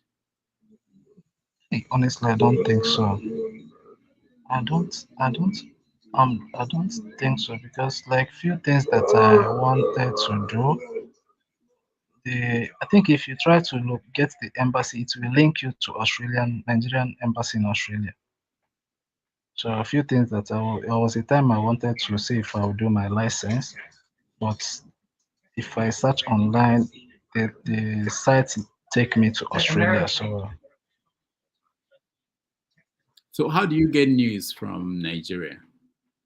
Online, I Where? read Nigeria online, on Twitter, mostly Twitter. Yes. Facebook, Twitter and Facebook. So when you think about Nigeria today, what's your main concern about Nigeria? Honestly, security. Like for me, security is very important. Security is, to me, is the main concern. Honestly, security is the main concern. Security of laws, especially. That's my concern. It's not like I know that power is still a concern, but at least if there is security, people can provide power for themselves, and the government or maybe investors can still come and sort that one out. But security is the main concern, honestly. And When as was much as the last time you were in Nigeria? I left 2015. Since then, I haven't been to Nigeria. You think you will still recognize Nigeria when you go back? For sure. Honestly, but like for me, it's not that I'm waiting for my family to get here from SA. Then that will, my one leg will be in Nigeria, another will be here. I will plan going back. I really want to visit Nigeria, but I'm just waiting for them. I want to see if I will go there so that my wife will meet me there. But like she said, please, that she doesn't want to go to Nigeria. In fact, she was even crying. I was like, doesn't want to go back to Nigeria? I'm telling you, she said she doesn't want to go. Like she was even crying. Like I nearly went this month. Yes, I nearly went this month. Around 18th of this month. I was supposed to be in Nigeria by now, but I told her, okay, I will buy tickets from you. Come to Nigeria, let's meet there, then we'll come back here. She said no, please. In fact, she's not even thinking of going anytime soon. In fact, for her, she's not thinking going this year. But I told her no, I've stayed way too long. Once we get here, I'll buy tickets so that we go to Nigeria. That I need to go home. Let me even know what is going on, so I can see what is happening. Okay, I you don't know have to that. go. Yeah, Omolo, you don't have to go far. We have someone in Nigeria joining us, Mr. Fix. You can see where he is. He's dark. That's Nigeria. He hasn't changed from the time you left. Welcome to the show. Thank you, Mr. Rudolph. It's not an easy something. It's not an easy something. We are here in the very hard city of Abuja. No light. Honestly, and the heat is much. Honestly, so guy, if you are planning on visiting, okay, be very ready. You see the problem. Not that people want to go, people will be scaring you. But honestly, like for me, I don't mind. Like as in home is still home, in as much as things are tough and all that. Conditions are not. Mr. Rudolph, I want to beg that you bring some health personnel to talk about this thing in Nigeria here. I lost my daughter in the hospital. So what? When? The carelessness of the nurses. When? December 31st. Oh my God, I'm so sorry. December 31st. Yeah. I'm so sorry. So the way the nurses are treating people in the hospital is very disgusting. Honestly. How old was she? A year and 3 months. Wow. And the thing is diarrhea. Wow. So they couldn't save her. Thank you, sir. So if you can, in fact, I don't even know. It is our healthcare system is very porous. It's very bad. Honestly. Yeah, very bad. I'm planning to bring a doctor, a medical piece of medicine here. So he will join us in May. He went to school in Nigeria, and he will talk about the Nigerian health system, not just about doctors and nurses, but the whole system. Yes, sir. It's we really need to expose it right from you paying money, from starting paying money, admitting you is a trouble. So this thing is real, and I know many people are losing their kids within that period that I was there. A 2 weeks period, like more than 11 children died. Wow. Just like that. Honestly. All right, hold on. Fix on. Let me catch Love Nigeria before. I think he's going into somewhere.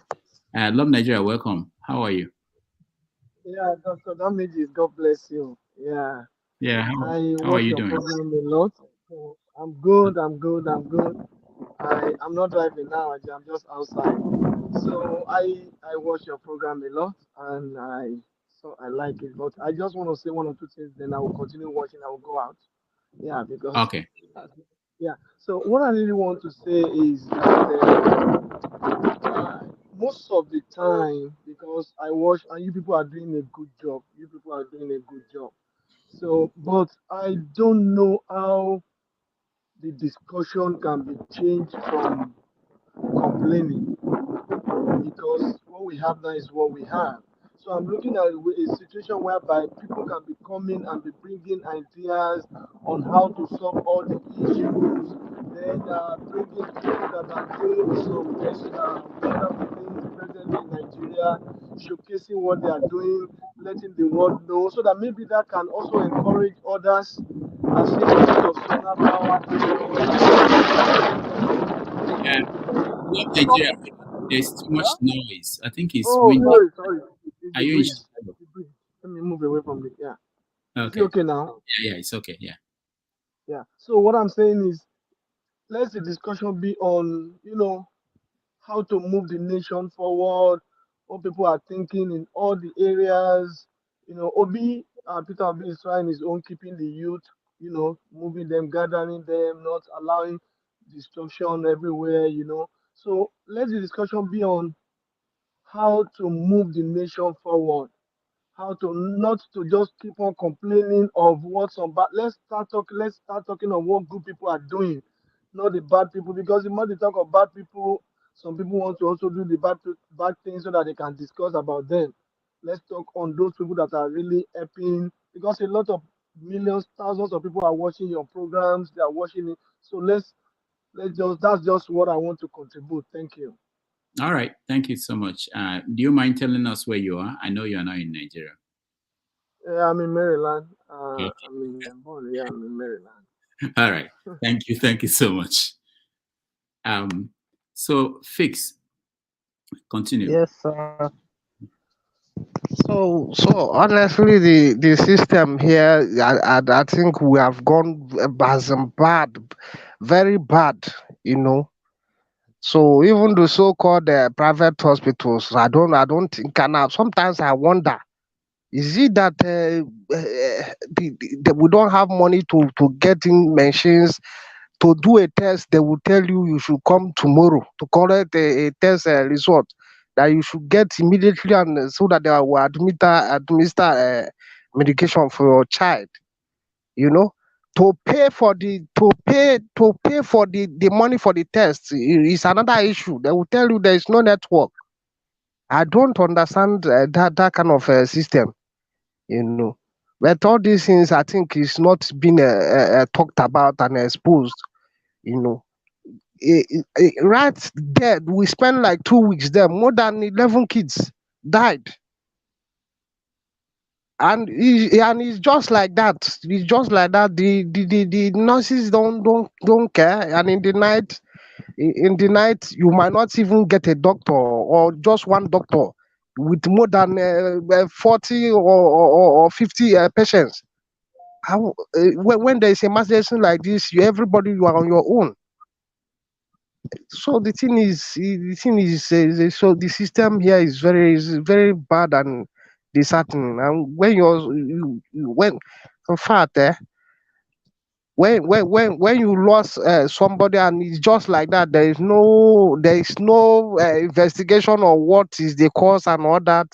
You just have to pay your bills and go. If not, the bills will be waiting for you there, piling up. You know. So I would love if you bring up somebody that maybe would throw more light. Why is this system like this? Why is this system like this? Mm. You know. All right. We will do that. I'm sorry about your loss again. And, when we talk about Nigeria and the inefficiencies and things, we don't actually feel it most of the time until you meet service from that country. You know, someone you know, especially medical service, even something as simple as navigating the educational system. Then you see the impact. I thought if they have attended to my child as even giving her in a intensive care unit, you'll be calling us, you'll be call as in what type of behavior is that? I took my daughter to hospital around 11:20, and for a doctor to see us is 6:30 in the evening. In the evening. In the evening. Was that a private hospital or Gwagwalada Teaching Hospital? They just told me that the surgeon is in the theater. The surgeon is in the theater. There is a reference. Well, we have to wait for the surgeon to come. We went for scan to pay for the scan. To pay money for the scan was like I'm traveling. Was like I'm traveling to pay my own money for them to run scan in her belly and check if there is any this thing, because what was that they called it, that like a form of intestine is twisted in the way they explain it in the simple terms. The small intestine enter the big intestine, something like that. They have to operate her to make it normal. You know. So that was just that too. And before they administer anything to my daughter was around 6:30. So that kind of system, even if it is to change that payment option, you have your money, you pay, let them attend to you immediately. You know, I cried many times. I cried many times for them just to give me a test result. You know, so to go and see the doctor. I cried many times. You know. Wow, I'm sorry. It's I think we have a doctor here now. So EQB. Yeah. EQB, welcome to the show. Yeah, hello, Dr. Damages. Yeah. Can you hear me? Yeah, I can hear you. Go ahead. Yeah, Mr. Fix, I'm sorry for your loss. It's Thank you very much. yeah, is a symptom of a broken system. So talking as somebody that is working in that sector and that has worked in Nigeria healthcare system before. So at least I can understand your how you feel and what you must be going through right now. So accept my condolence about the situation. Yeah, but I would just need to quickly point out just two things: facility and the manpower. Those two points are very essential in the delivery of a quality healthcare in any society, and those two are at the all-time low currently in our country. As simple as gloves, working glove. I'm sure it's not available in most of our emergencies. I bought it. I bought like 5. We spent 2 weeks. I bought like 5 edition. I bought it myself. Apart from that, the personnel also, like the Japa effect too, affected healthcare workers, nurses, doctor, laboratory people, technician, everybody. So there is an acute shortage that is now becoming chronic now in most hospitals. So the same doctor will be in emergency, would be in a operating room, and so there is a delay in attending to the patient. There is even the quality ones are even leaving the system. So, and you know what that means? It means that we are the mercy of when the desirable is not available, the available become desirable, especially when you have an acute emergency. what your child has is something like maybe an intussusception, some bowel in our tummy where food passes. That For that's pediatrics, exactly it is the yes, for pediatrics. Some of those things one can enter into another one in a layman's term. Is an emergency that it needs to be open, removed, and released. If it's not done, the patient can die. And some of those symptoms they will have is either diarrhea, bloating. Even diarrhea alone, without anything, can kill. Diarrhea is a common cause of under 5 mortality in Nigeria. Child less than 5 years. So I can understand your situation. There is nothing I can say than it's just the result of our system. So that's just the way it is. Accept my condolences.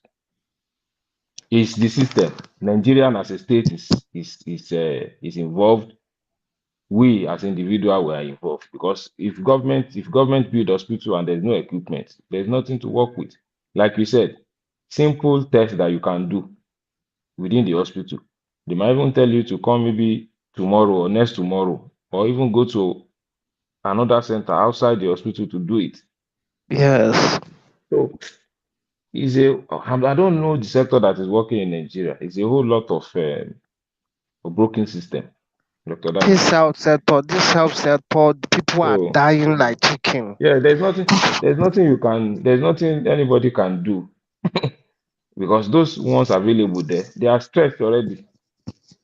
And if you are stretched, you are agitated, you are angry already. Yes, that's They are exactly stressed, what is they happening are there. underpaid. An average Nigerian nurses, they are angry. Even by the time you approach them, you know already. They are not. It's supposed to be a compassionate something that to talk to people Please, with that are patience, in distress. But the way they will talk to you, you will know that these people are just doing the job to live by. Gone are the days we honestly. have people that are passionate about the job. People are only doing it to survive now. So, So but I think that's BQB, just what I. the doctors Yes, can't, Dr. Damages. can't the doctors, I always ask this question, can the Yeah. doctors who I guess are supervising or have some role in supervising the nurses, can they have a way of getting the nurses to still know that their main job is to care about people, even though the condition might not be very good?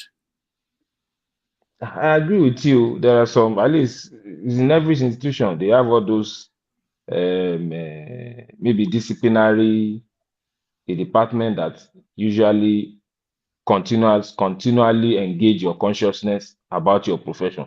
It's there, but the main problem is manpower. So if somebody is doing the work of 5 or 6 people, if you go to a typical ward in our hospital, at least I know of an hospital that I still witness is a general hospital in Lagos. A same doctor that will be on the pediatrics ward, that they will have almost 50 patients there. They might have maybe 2 nurses or 3 nurses. So how can 3 nurses be? Mr. Facebook would have, at least his child will have been on admission. He will be able to testify to this. So there is a limit to how much they can do. Even you being human, humanity self cannot. There's a limit to how much your humanity can solve, can solve. If you understand what I'm trying to say, you need something like a ratio. Maybe only one nurse can only nurse 4 or 5 patients in Western and developed country. Even in the country I currently practice, they recruit healthcare workers from anywhere in the world.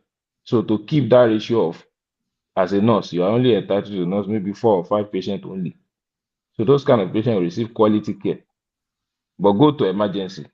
If you see the open space and see so many patients, you might only see maybe 2 nurses and 1 doctor. And some of them And that same doctor will be the one to attend to everybody. So it's a whole lot of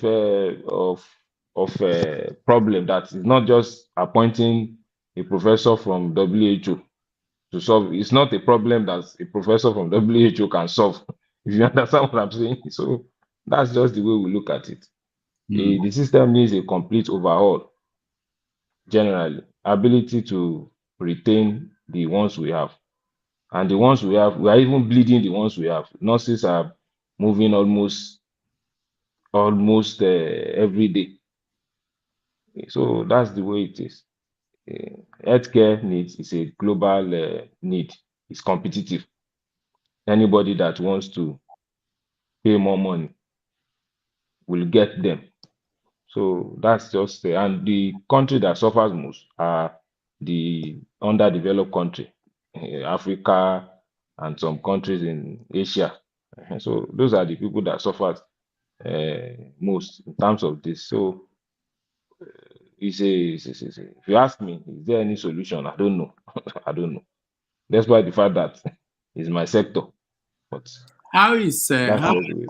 how are the schools still producing doctors and nurses? Yeah, they are producing, but if you ask, there was an interview done for people in school, nursing school and medical school, that where would they practice? For every 20, you can only see only one of them is saying it's going to practice in Nigeria. You know, there was a discussion. Let me even give you an example. We had this Twitter space discussion of alumni of my own medical school with the current medical student. We had doctors practicing in different countries: United Kingdom, Qatar, Saudi Arabia, US, Australia, Canada, and Nigeria. Of course, the medical student engaged all the doctors working abroad, but they did not engage the only doctor working in Nigeria. You don't understand? He's going to engage the one in US. That how can I work in US? How can I work in UK? How can I work in Saudi Arabia? How can I work in Qatar? But the ones in Nigeria, nobody engaging because they were looking at him that What are you probably doing? what are you doing? So what are you still doing here? So that's a reflection of what is happening. That's why they are trying to bring so many policies like bonding, like telling us that if you school there, you must work for at least 10 years, just like the way they do in the military, that you can't live until maybe 10 years or something. They are trying to introduce so many kangaroo approach, but I don't think they are much more interested because, again, the government official, the top government official, don't use the system. Where I Doc, am, the king of my country used the facility in the system. He was operated in the system. We didn't travel anywhere. So the guy knows that definitely if there is anything they need, you only call it for them. What do we need? How much can we get it? So, and they will get it. But that is not our own system. If anybody has a headache, he's coming to New York or he's going to Doc, France. please, I have a question, Yeah. please. The Yeah. the illness that my late daughter suffered from, what is the main cause? What can lead to that? No. There's nothing. What I can tell you is that there are some illnesses that happens in some age group. So those kind of because of their bowel is not yet matured enough. When I mean bowel, that thing that food normally passes through, intestine, Yeah. is not Yes. matured properly. So those kind of condition, they are likely predisposed to it. But I don't think them having it is the problem. But ability to detect it and solve it is what Nigerian lacks now. For you to even do a scan, self, I know it will be difficult for you to do a scan. But in a working system, you should be able to walk in, do a scan, and the surgery will be done immediately. It's You true get. because So, but initially that's the problem we have. I took her to a private hospital, and it took like 4 days before they can Those come out. private hospitals are just is my area, but they are just a form of business centers. Yes. That's the way me I look at it. So they keep you there, they take some of your money. If luckily the patient is not getting better, they will bundle you to a government facility. So by the time you get to the government facility, it will have been worse. Or that's usually what happens. They do to any business now, they have to make money. So I think that's just the situation. It's really pathetic, but honestly, like what can we do? Man must survive. yes, I think the government is not in terms of facility. They are not. I don't think they are doing enough They're not because, doing like anything the now. issue of payment, the issue Yeah. of paying your own money, like paying your money, they are telling you there is no network. I don't understand. There is no network. To even pay money. If there's no network, they can get the money from you now, cash, and write it somewhere in one Yes. paper. So, but they cannot just do this, something as simple as that. They will tell you there is no network. What type of network are they using? You know, there's no equipment to pay money. You will stay on the line. Dr. Damages, you can investigate this. You will stay on the line for you to pay money. And maybe it's an emergency. Then you pay money, you start waiting for doctor. You know, in my case, from 11:20, that we go to the hospital till 6:30 before that they administered what they say that the surgeon is in the theater. You know, sometimes a small time they will call him on phone. He will say they should go and If you do something, yes, do this one. it's not supposed to be. That's not supposed to be the right way. Yes, but so and it's in an emergency unit. You know, so if the guy is emergency unit. probably in the theater, he's probably saving somebody's life also there. So and he can't divide himself. So which points to the point which directed to the point I made earlier, manpower. If there are enough people there, probably that's somebody else should be attending to your daughter already. So that is just the way it is. So even if you have the money, the distance you are going to go And to do the some test medications are is not in the stressful. hospital. Yes, Some so medications are many not in the medications are not in hospital. the hospital. What you observe is that that's why when people blame government, you observe that in every hospital, government hospital, there is usually a well-equipped, a well-stocked pharmacy outside that hospital, not very far. But you discover that the pharmacy in the hospital, there will not be drugs in those hospitals. But you just discover that if you just walk across the hospital, you will see a pharmacy. And if you investigate, somebody in the pharmacy department of that hospital had a link or owns the. So how is it government? Is it one government that is, and that is a reflection of what happens almost every part of Nigeria. Go, just observe what I'm saying. And in every Go sector. to any yes. But so but imagine the way we BQB, the way we because I understand that, but there's a role that the government plays in where things work. It's not about making sure. It's actually about making sure that they deal with, because this is human behavior, and it's common where there are no consequences for actions. So you know this, I know this, we know this. And we can also say that it's our people, it's our friends, it's our, depending on to be somebody know, yes. Somebody that we know. But it still doesn't remove the fact that it's the responsibility of the government to correct these things. You understand? Yeah, absolutely. Yeah. So, but if they don't do that part, it will continue. I can report my dad and say my dad is doing this bad thing, but if there's no government to hold that person accountable, yes, it's just continue. Yeah, it will continue. Is an old age-long practice that simple medication that's this same man in emergency just supposed to walk across to the pharmacy to get it, but he will walk a distance. So you're already losing time already. The man said there are so many instances that even the patient relative self will collapse. Have you? Because by the time the guy runs like that 2 or 3 attempts, maybe the guy too is hypertensive or diabetic or something. The guy will just come back gasping like that. So it's just difficult. If you In look at this, it very well. because that hospital is kind of a big hospital. Like Mm. people The that bigger the I hospital, the cause problem, the bigger the hospital, the bigger the problem. If you've been to UCH, look, you understand what I'm saying. Where you will yeah. go to pay will be like 3 kilometers from where your daughter or your son is. They'll give you a receipt to go and pay 3 kilometers. And it's not that there is a transport system around though. You walk there, you will come back. By the time you do that for a week, you self will fall sick.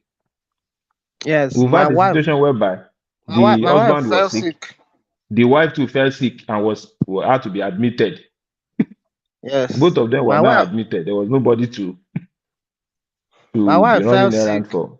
You see, so My wife fell sick after everything. She have to spend in the hospital 2 weeks more before she so getting herself. is in fact that scenario is a common occurrence. Patient relative will become patient because of the Honestly, stress wow, the system will put they you through. Financial, that, emotional, and physical stress. I don't So know what I will be thinking of our country. I'm hearing in just the program that we joined shortly now. Somebody is saying that they are subsidizing this thing for Hajj, 90 billion, 90 billion, and our healthcare you is want to getting pray to how God. many? Eh? A personal something you are investing in it, and something that will benefit everybody. You are less concerned about it. Because that one is they take part in that one, so they will have to subsidize it. You should understand the way Nigerian works. Whatever the political class, whatever they are interested in, that's what they put money in. So they don't use. Honestly, I'm not and sure we see any government official in any public hospital, so they're that not that interested. So that that's that just the way that it is. that 2 weeks experience is like hell. Children are dying. Like child It's mortality traumatizing. is crazy It's in this country. It's crazy in this country. And traumatizing. the same. I don't know. The same ill melt that you just explained is like age bracket something. Many children are coming in with that same this, and that's why I'm asking if there is something that is causing it. There's really no, You know. there's really no cause. Just like saying somebody is hypertensive. Some people will have it, some people will not have it. There's really nothing to hold on to. Any emergency, just like saying as simple as appendices. Yes. If you look at those people that are in the field, they will not tell you this is the reason why this person has inflamed appendix. There's really no known cause like that. So whatever anybody comes down with it, just identify it, quickly scan and get it done within. That's the way healthcare is supposed to be. Anybody can develop any emergency, but ability to respond to it quickly is what we lack in our society. All So, right. Thank you. Thank you. Thank you very much, Doctor. Sorry about your loss and all the best. Man of procedure, see you. But tomorrow at 5 p.m. Nigerian time and in 12 noon New York, we're going to have regular Have Your Say. We're going to talk about healing miracles. Chris Oyakhilome, Senegal's incoming president. Fisayo, our guest here, was declared wanted by the police today. We're talking about Tinubu at 72. And then, of course, cryptocurrency and the sentencing of Sam Bankman-Fried. And we talk about P2B, who just had this engagement with Nigerians, and so many other things. So if you can join us at that time, we will. Let me add something, Dr. Rudolph, before you go. Ngozi, Chioma Okoli, is she back in the news? What's going on with her again? Yeah, I think the case is settled. Her name is was actually scaled up. CNN published the story on their website, so it's getting new life. So we want to talk about not just also the justice system in Nigeria, where anybody who is aggrieved will just pick anybody up. You know, if look at very dark man. Yeah, very dark man and Ijele, and there's so many. Right. Yeah, so we will talk about that. Why is, you know, if now BQB can just go and give money and write, and they'll be powerful. BQB, make sure you come. Make sure you come here tomorrow now. So we pick me up and lock me in. And Nigeria, if you're not powerful, you just don't talk to people anyhow. They will deal with you. So thank you very much, Mr. Dr. Damages. Thank you, Doc. Thank you. God bless you. No problem. Thank you, Doc. Everybody. So I think we talk tomorrow. Let me go and take care of a few things. See you guys. No problem. All right. No problem. Thank you.